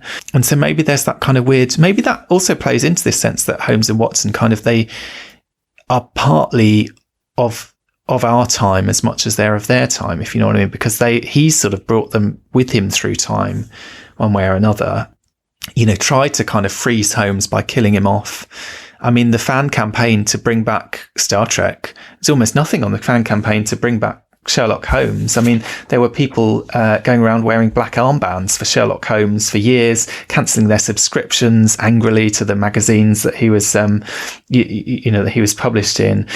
And then obviously, of course, eventually they got what they wanted. I mean, initially he was brought back in the hands of the Baskervilles, probably the most famous Holmes story, but that was a prequel. That was before he was supposed to have died. But then eventually Conan Doyle kind of bowed to pressure and brought him back, more for kind of, brought him back from the dead in universe, essentially. But there is that kind of sense, I suppose, that Sherlockian fandom, it's not just a sort of subsequent invention. That was there from the get-go. These stories were incredibly popular. People absolutely loved them. They have that kind of, just like Star Trek, the world around them is bigger than the canon, is bigger than the stories themselves, even to the extent that I believe, is this right, Clara? I don't think Sherlock Holmes ever says the line, "Elementary, my dear Watson. It's like beam me up, Scotty." It's one of these phrases that is an invention of the kind of fandom that, he says many things that are a bit like that, but his most famous line is the line that he never speaks, I believe. So it's that kind of sense of... I don't think he says that. I don't remember him saying that. So it's that kind of sense of the kind of fan reaction to a character almost being, and to a world and to a story and so on, being bigger than the thing itself, almost, that it kind of, again, this sort of meta sort of universe around the canon. Hence we get that idea of the canon as being these specific stories that were written by Conan Doyle, in the years that he was alive, and sort of put pen to paper. And then there's everything else around that actually, as time goes on, just grows and grows and grows. Okay. So before we go, Clara, any final thoughts on Sherlock and Star Trek? Well, so the one thing that I thought was interesting was that Sherlock and Star Trek itself have something in common. So not a character from Star Trek, but the whole franchise itself, which is that Sherlock analysing and deducing and doing scientific experiments and coming up with a hypothesis and investigating that, with the whole concept of Star Trek, which is about scientific exploration. It's about finding the truth behind something, trying to find the causes for things. And even though lots of characters are not like Sherlock, they can exhibit this desire anyway. And I'm thinking particularly of Janeway, who's always interested in scientific exploration, who's out there to try and find out new things and, sort of analysing and solving mysteries and puzzles. And that sort of Sherlock and Star Trek are kind of almost like perfectly paired, I think, which is one of the reasons why I found Data as Sherlock so disappointing. And I mean, in the most recent Picard series, there's some of that sort of stuff, like going into a room and sort of trying to find the clues about what happened in that situation. And a lot of the new Picard series is them trying to find. Do you mean the like Romulan CSI scenes? Yeah. That's an interesting point. Yes, Star Trek, I suppose, is very rational. It's very scientific. It's very, that's definitely as much as that, we do get stuff like the Bajoran religion and so on thrown in there as well. But the basic kind of framework is very kind of, is a sort of rational scientific framework. I mean, interestingly though, Star Trek of course combines real science and what I suppose is effectively pseudoscience. You know, we have kind of warp field theory, we have subspace, we have all this kind of like fake science along with the real science. And in that, I feel there's an interesting kind of link to Holmes, because one of the interesting things about Conan Doyle is Conan Doyle managed to write this totally rational character of Holmes, despite not being a particularly rational person himself. I mean, he was a massive believer in, mediums and spiritualism and all this stuff.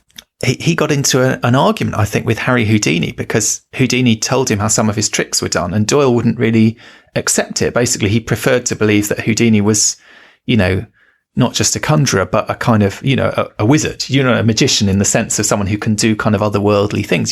He was actually quite, just like Watson, to be honest, quite gullible. He was easily taken in by people and sort of fooled, but yet he never allowed Sherlock Holmes to be fooled. And very wisely, I think he always gave a kind of rational, again, sort of talking about the X-Files, always gave a kind of rational explanation at the end of the story that it never did turn out to be magic. It never did turn out to be these kind of impossible things. It comes back to science and reason and kind of this kind of rational outlook. On the other hand, there is a lot of what you might think of as kind of Victorian pseudoscience in the books, insofar as there's a lot of this kind of moralization of physiognomy, I suppose, and of, almost like phrenology and these kind of ideas that you can judge moral qualities by physical qualities. So relentlessly, there's this sense in the Holmes stories that evil people look evil on some level. Do you know what I mean? Even the description of Moriarty, there's these kind of physical descriptions of faces, and that you can tell these things about people, which is almost a kind of pseudoscience in itself. But again, it's one that struck me.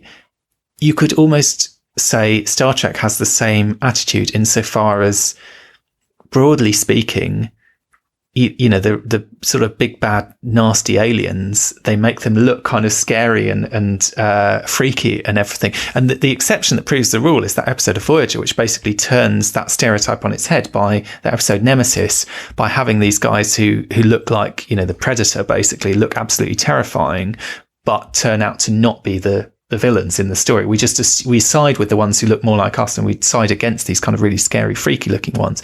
And the lesson is that we shouldn't do that. But for the most part, that is pretty much what Star Trek does. That is the kind of basic assumption, is that you make the villainous characters look kind of scary and freaky and ugly and weird. And I think Conan Doyle definitely falls in to that trap to some extent, one way or another. There seems to be, kind of consciously or otherwise, the way that evil is kind of described in physical terms. There's very much this sense that he seems to have, that, you can kind of tell a bad person somehow by looking at their face.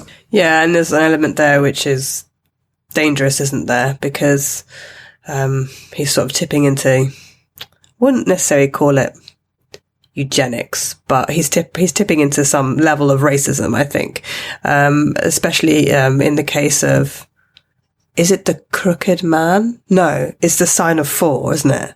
See, I get them confused, just like I get Star Trek episodes confused. I think it's the sign of 4, where isn't there supposed to be sort of like a short native man?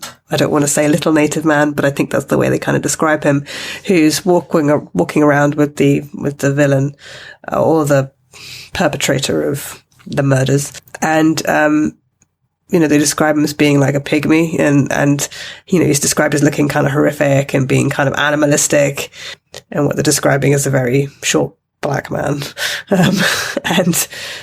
And even in like sort of adaptations, I'm not sure how adapting that for TV would really work so well.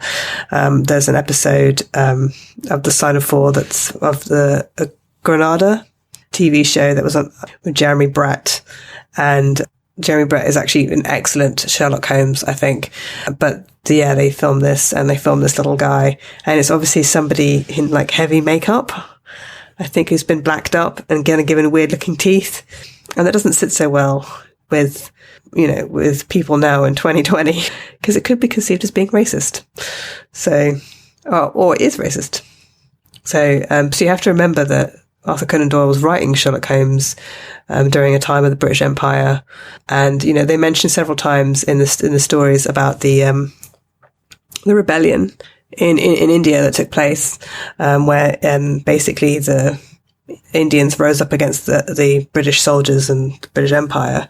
So yeah, there's this colonial past that's kind of evoked in these stories, this kind of period where the British are seen as perhaps maybe slightly superior to other cultures and other countries. And even though I'm not sure Arthur Conan Doyle himself might have thought that, it's just kind of in the stories themselves, if that makes sense. Yeah, absolutely. I think you're right. There's definitely potentially a kind of element of racism there. There's also just, it's a well-known technique in, TV, film, literature, etc., or whatever. It's quite striking in the Holmes stories. You might think that it seems like a sort of oversimplification of a world that in other ways Conan Doyle is keen to paint as kind of complex. Even when you look at the description of Professor Moriarty, it's a very striking sort of physical description that is sort of to tie into sort of how evil he is in a sense, something that I think doesn't come across really in any of the on-screen Moriartys that I've seen. This is what Holmes says. He says he is extremely tall and thin. His forehead domes out in a white curve and his two eyes are deeply sunken in his head.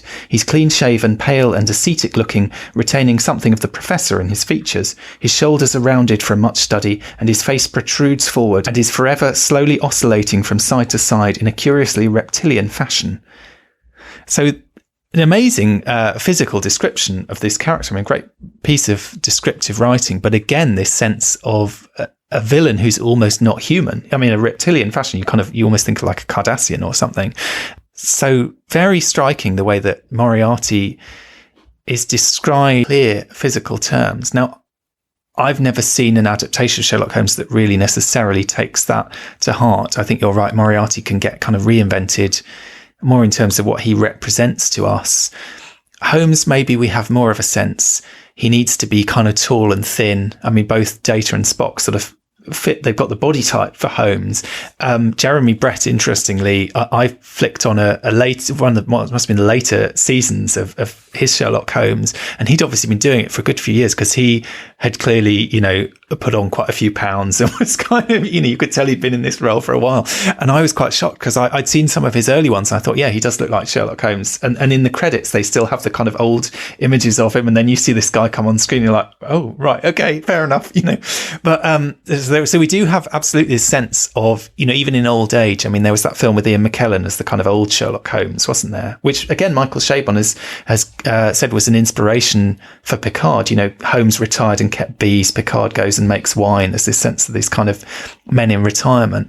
But it's got to be Ian McKellen who's kind of sort of thin as a rake and has that sort of, he seems like sort of tall, thin, intelligent kind of man.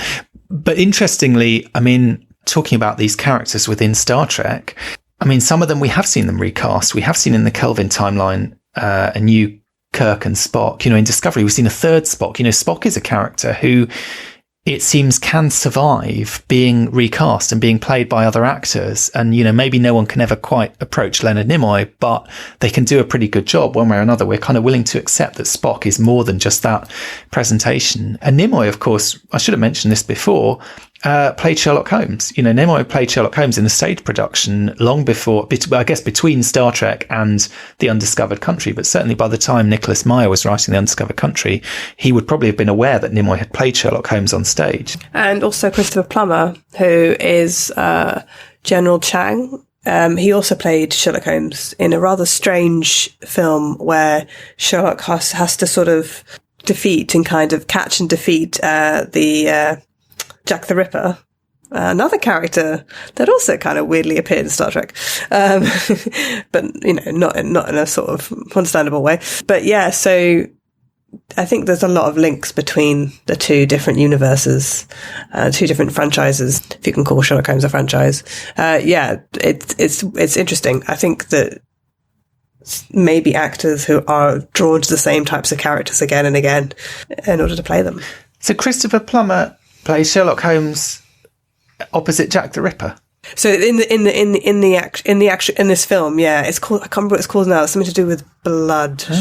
Because I was going to say then, of course, you've also got Nicholas Meyer made the film Time After Time, which is about H.G. Wells going up against Jack the Ripper. But H.G. Wells tells everyone his name is Sherlock Holmes. So there's this kind of weird sense. He's not a Sherlock Holmes is not in the story, but yet he is kind of in the story because he's using Sherlock Holmes as an alias in that story.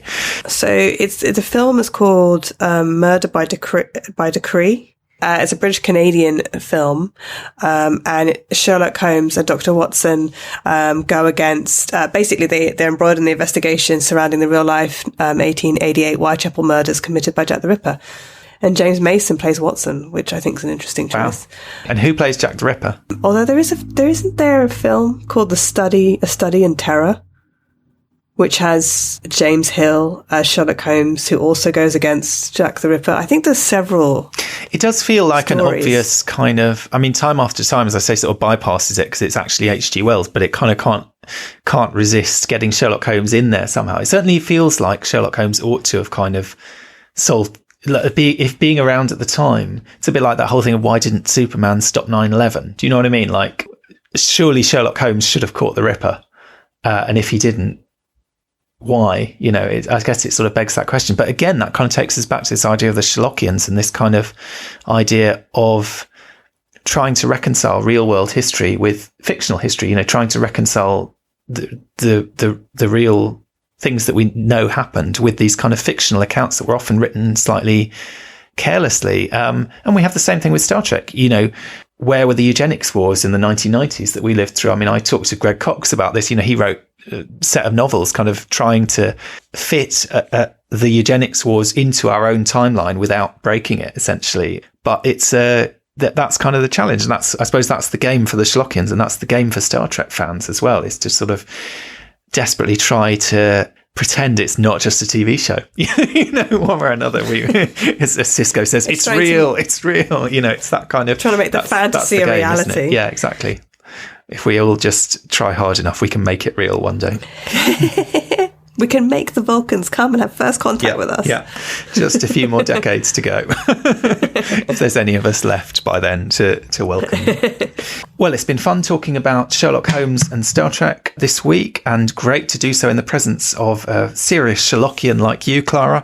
But that's not the only thing we've been doing on Trek FM this week, so here's a listen to what else you might have missed out on the network.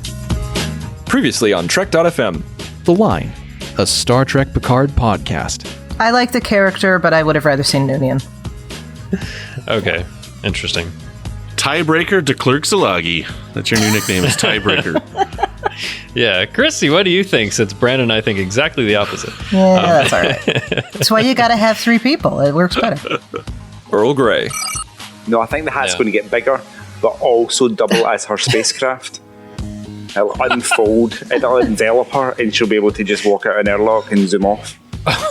It's her personal transporter. Oh, there it comes. Yeah, that's what it is. Yeah. Yeah. Oh, nice. I like it, Amy. The Edge, a Star Trek Discovery podcast. For a logic extremist suicide bomber to be shown on screen in Star Trek, blowing up a ship with a high-profile ambassador on it in Sarek, it is doing exactly what Star Trek usually does in terms of bringing something from the real world straight back into the show. And I thought that was one of the most stark examples of that in season 1 with Vlatak. Yeah. The Ready Room. This story, Una's book, which is excellent, and the upcoming third season of Discovery, from what we've seen so far, are all at their core commentaries on our present day. They're commentaries on Brexit, they're commentaries on the Trump administration, they're commentaries on the sort of the way that countries and governments around the world are turning their back on globalization, and they're becoming insular. And, you know, science fiction has always been about social commentary, and Star Trek has been about social commentary, and so what we're seeing is modern day commentary on the current climate of the world, and that's the reason that these stories are taking the form that they're taking, as far as I see it. And that's what else is happening on Trek.fm. Check out all these shows and join the conversation about your favourite corner of the Star Trek universe and beyond. You'll find us wherever you get your podcasts. If you're an Apple user, Be sure to hit the subscribe button in Apple Podcasts on iPhone, iPad, or Apple TV, or the desktop iTunes app to get the latest episodes as soon as they're published. And please leave us a star rating and a written review. If you're not an Apple user, we've got you covered as well. You can find our shows on Google Play Music, Stitcher, TuneIn, Spreaker, SoundCloud, Windows Phone, in most third-party apps, and you can stream and download the MP3 file from our website or grab the RSS link. We'd love to hear your thoughts on today's show, and there are many ways for you to do that. The best place to join in the larger conversation is the Babel Conference, our listeners group on Facebook. Just type Babel, B-A-B-E-L, into the search field on Facebook and it should come right up. If you'd like to send us an email, you can use the form on our website at trek.fm/contact. Choose to send to a show and select Primitive Culture, and that will come right to us. You can also find the network on Twitter at TrekFM and on Facebook at facebook.com/TrekFM. If you'd like to help us keep all our shows coming to you each week, you can become a patron of the network on Patreon. Visit patreon.com/TrekFM. That's patreon.com/TrekFM to get all the details. Perks include early access to episodes, exclusive content, producer credits, and more, available through our special patrons website, Patron Zone. It requires a great deal of money to produce, host, and distribute these shows each month, so we really appreciate any support you can give us, and we hope you'll join the team. Again, you can find all our details at patreon.com/TrekFM. We'd like to take a moment now to thank our associate producers on Primitive Culture, Amy Nelson, Clara Cook, and Tony Black.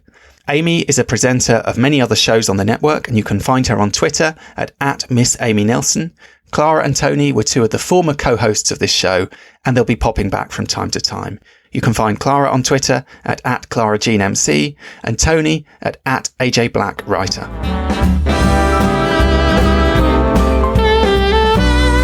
You're blended all right.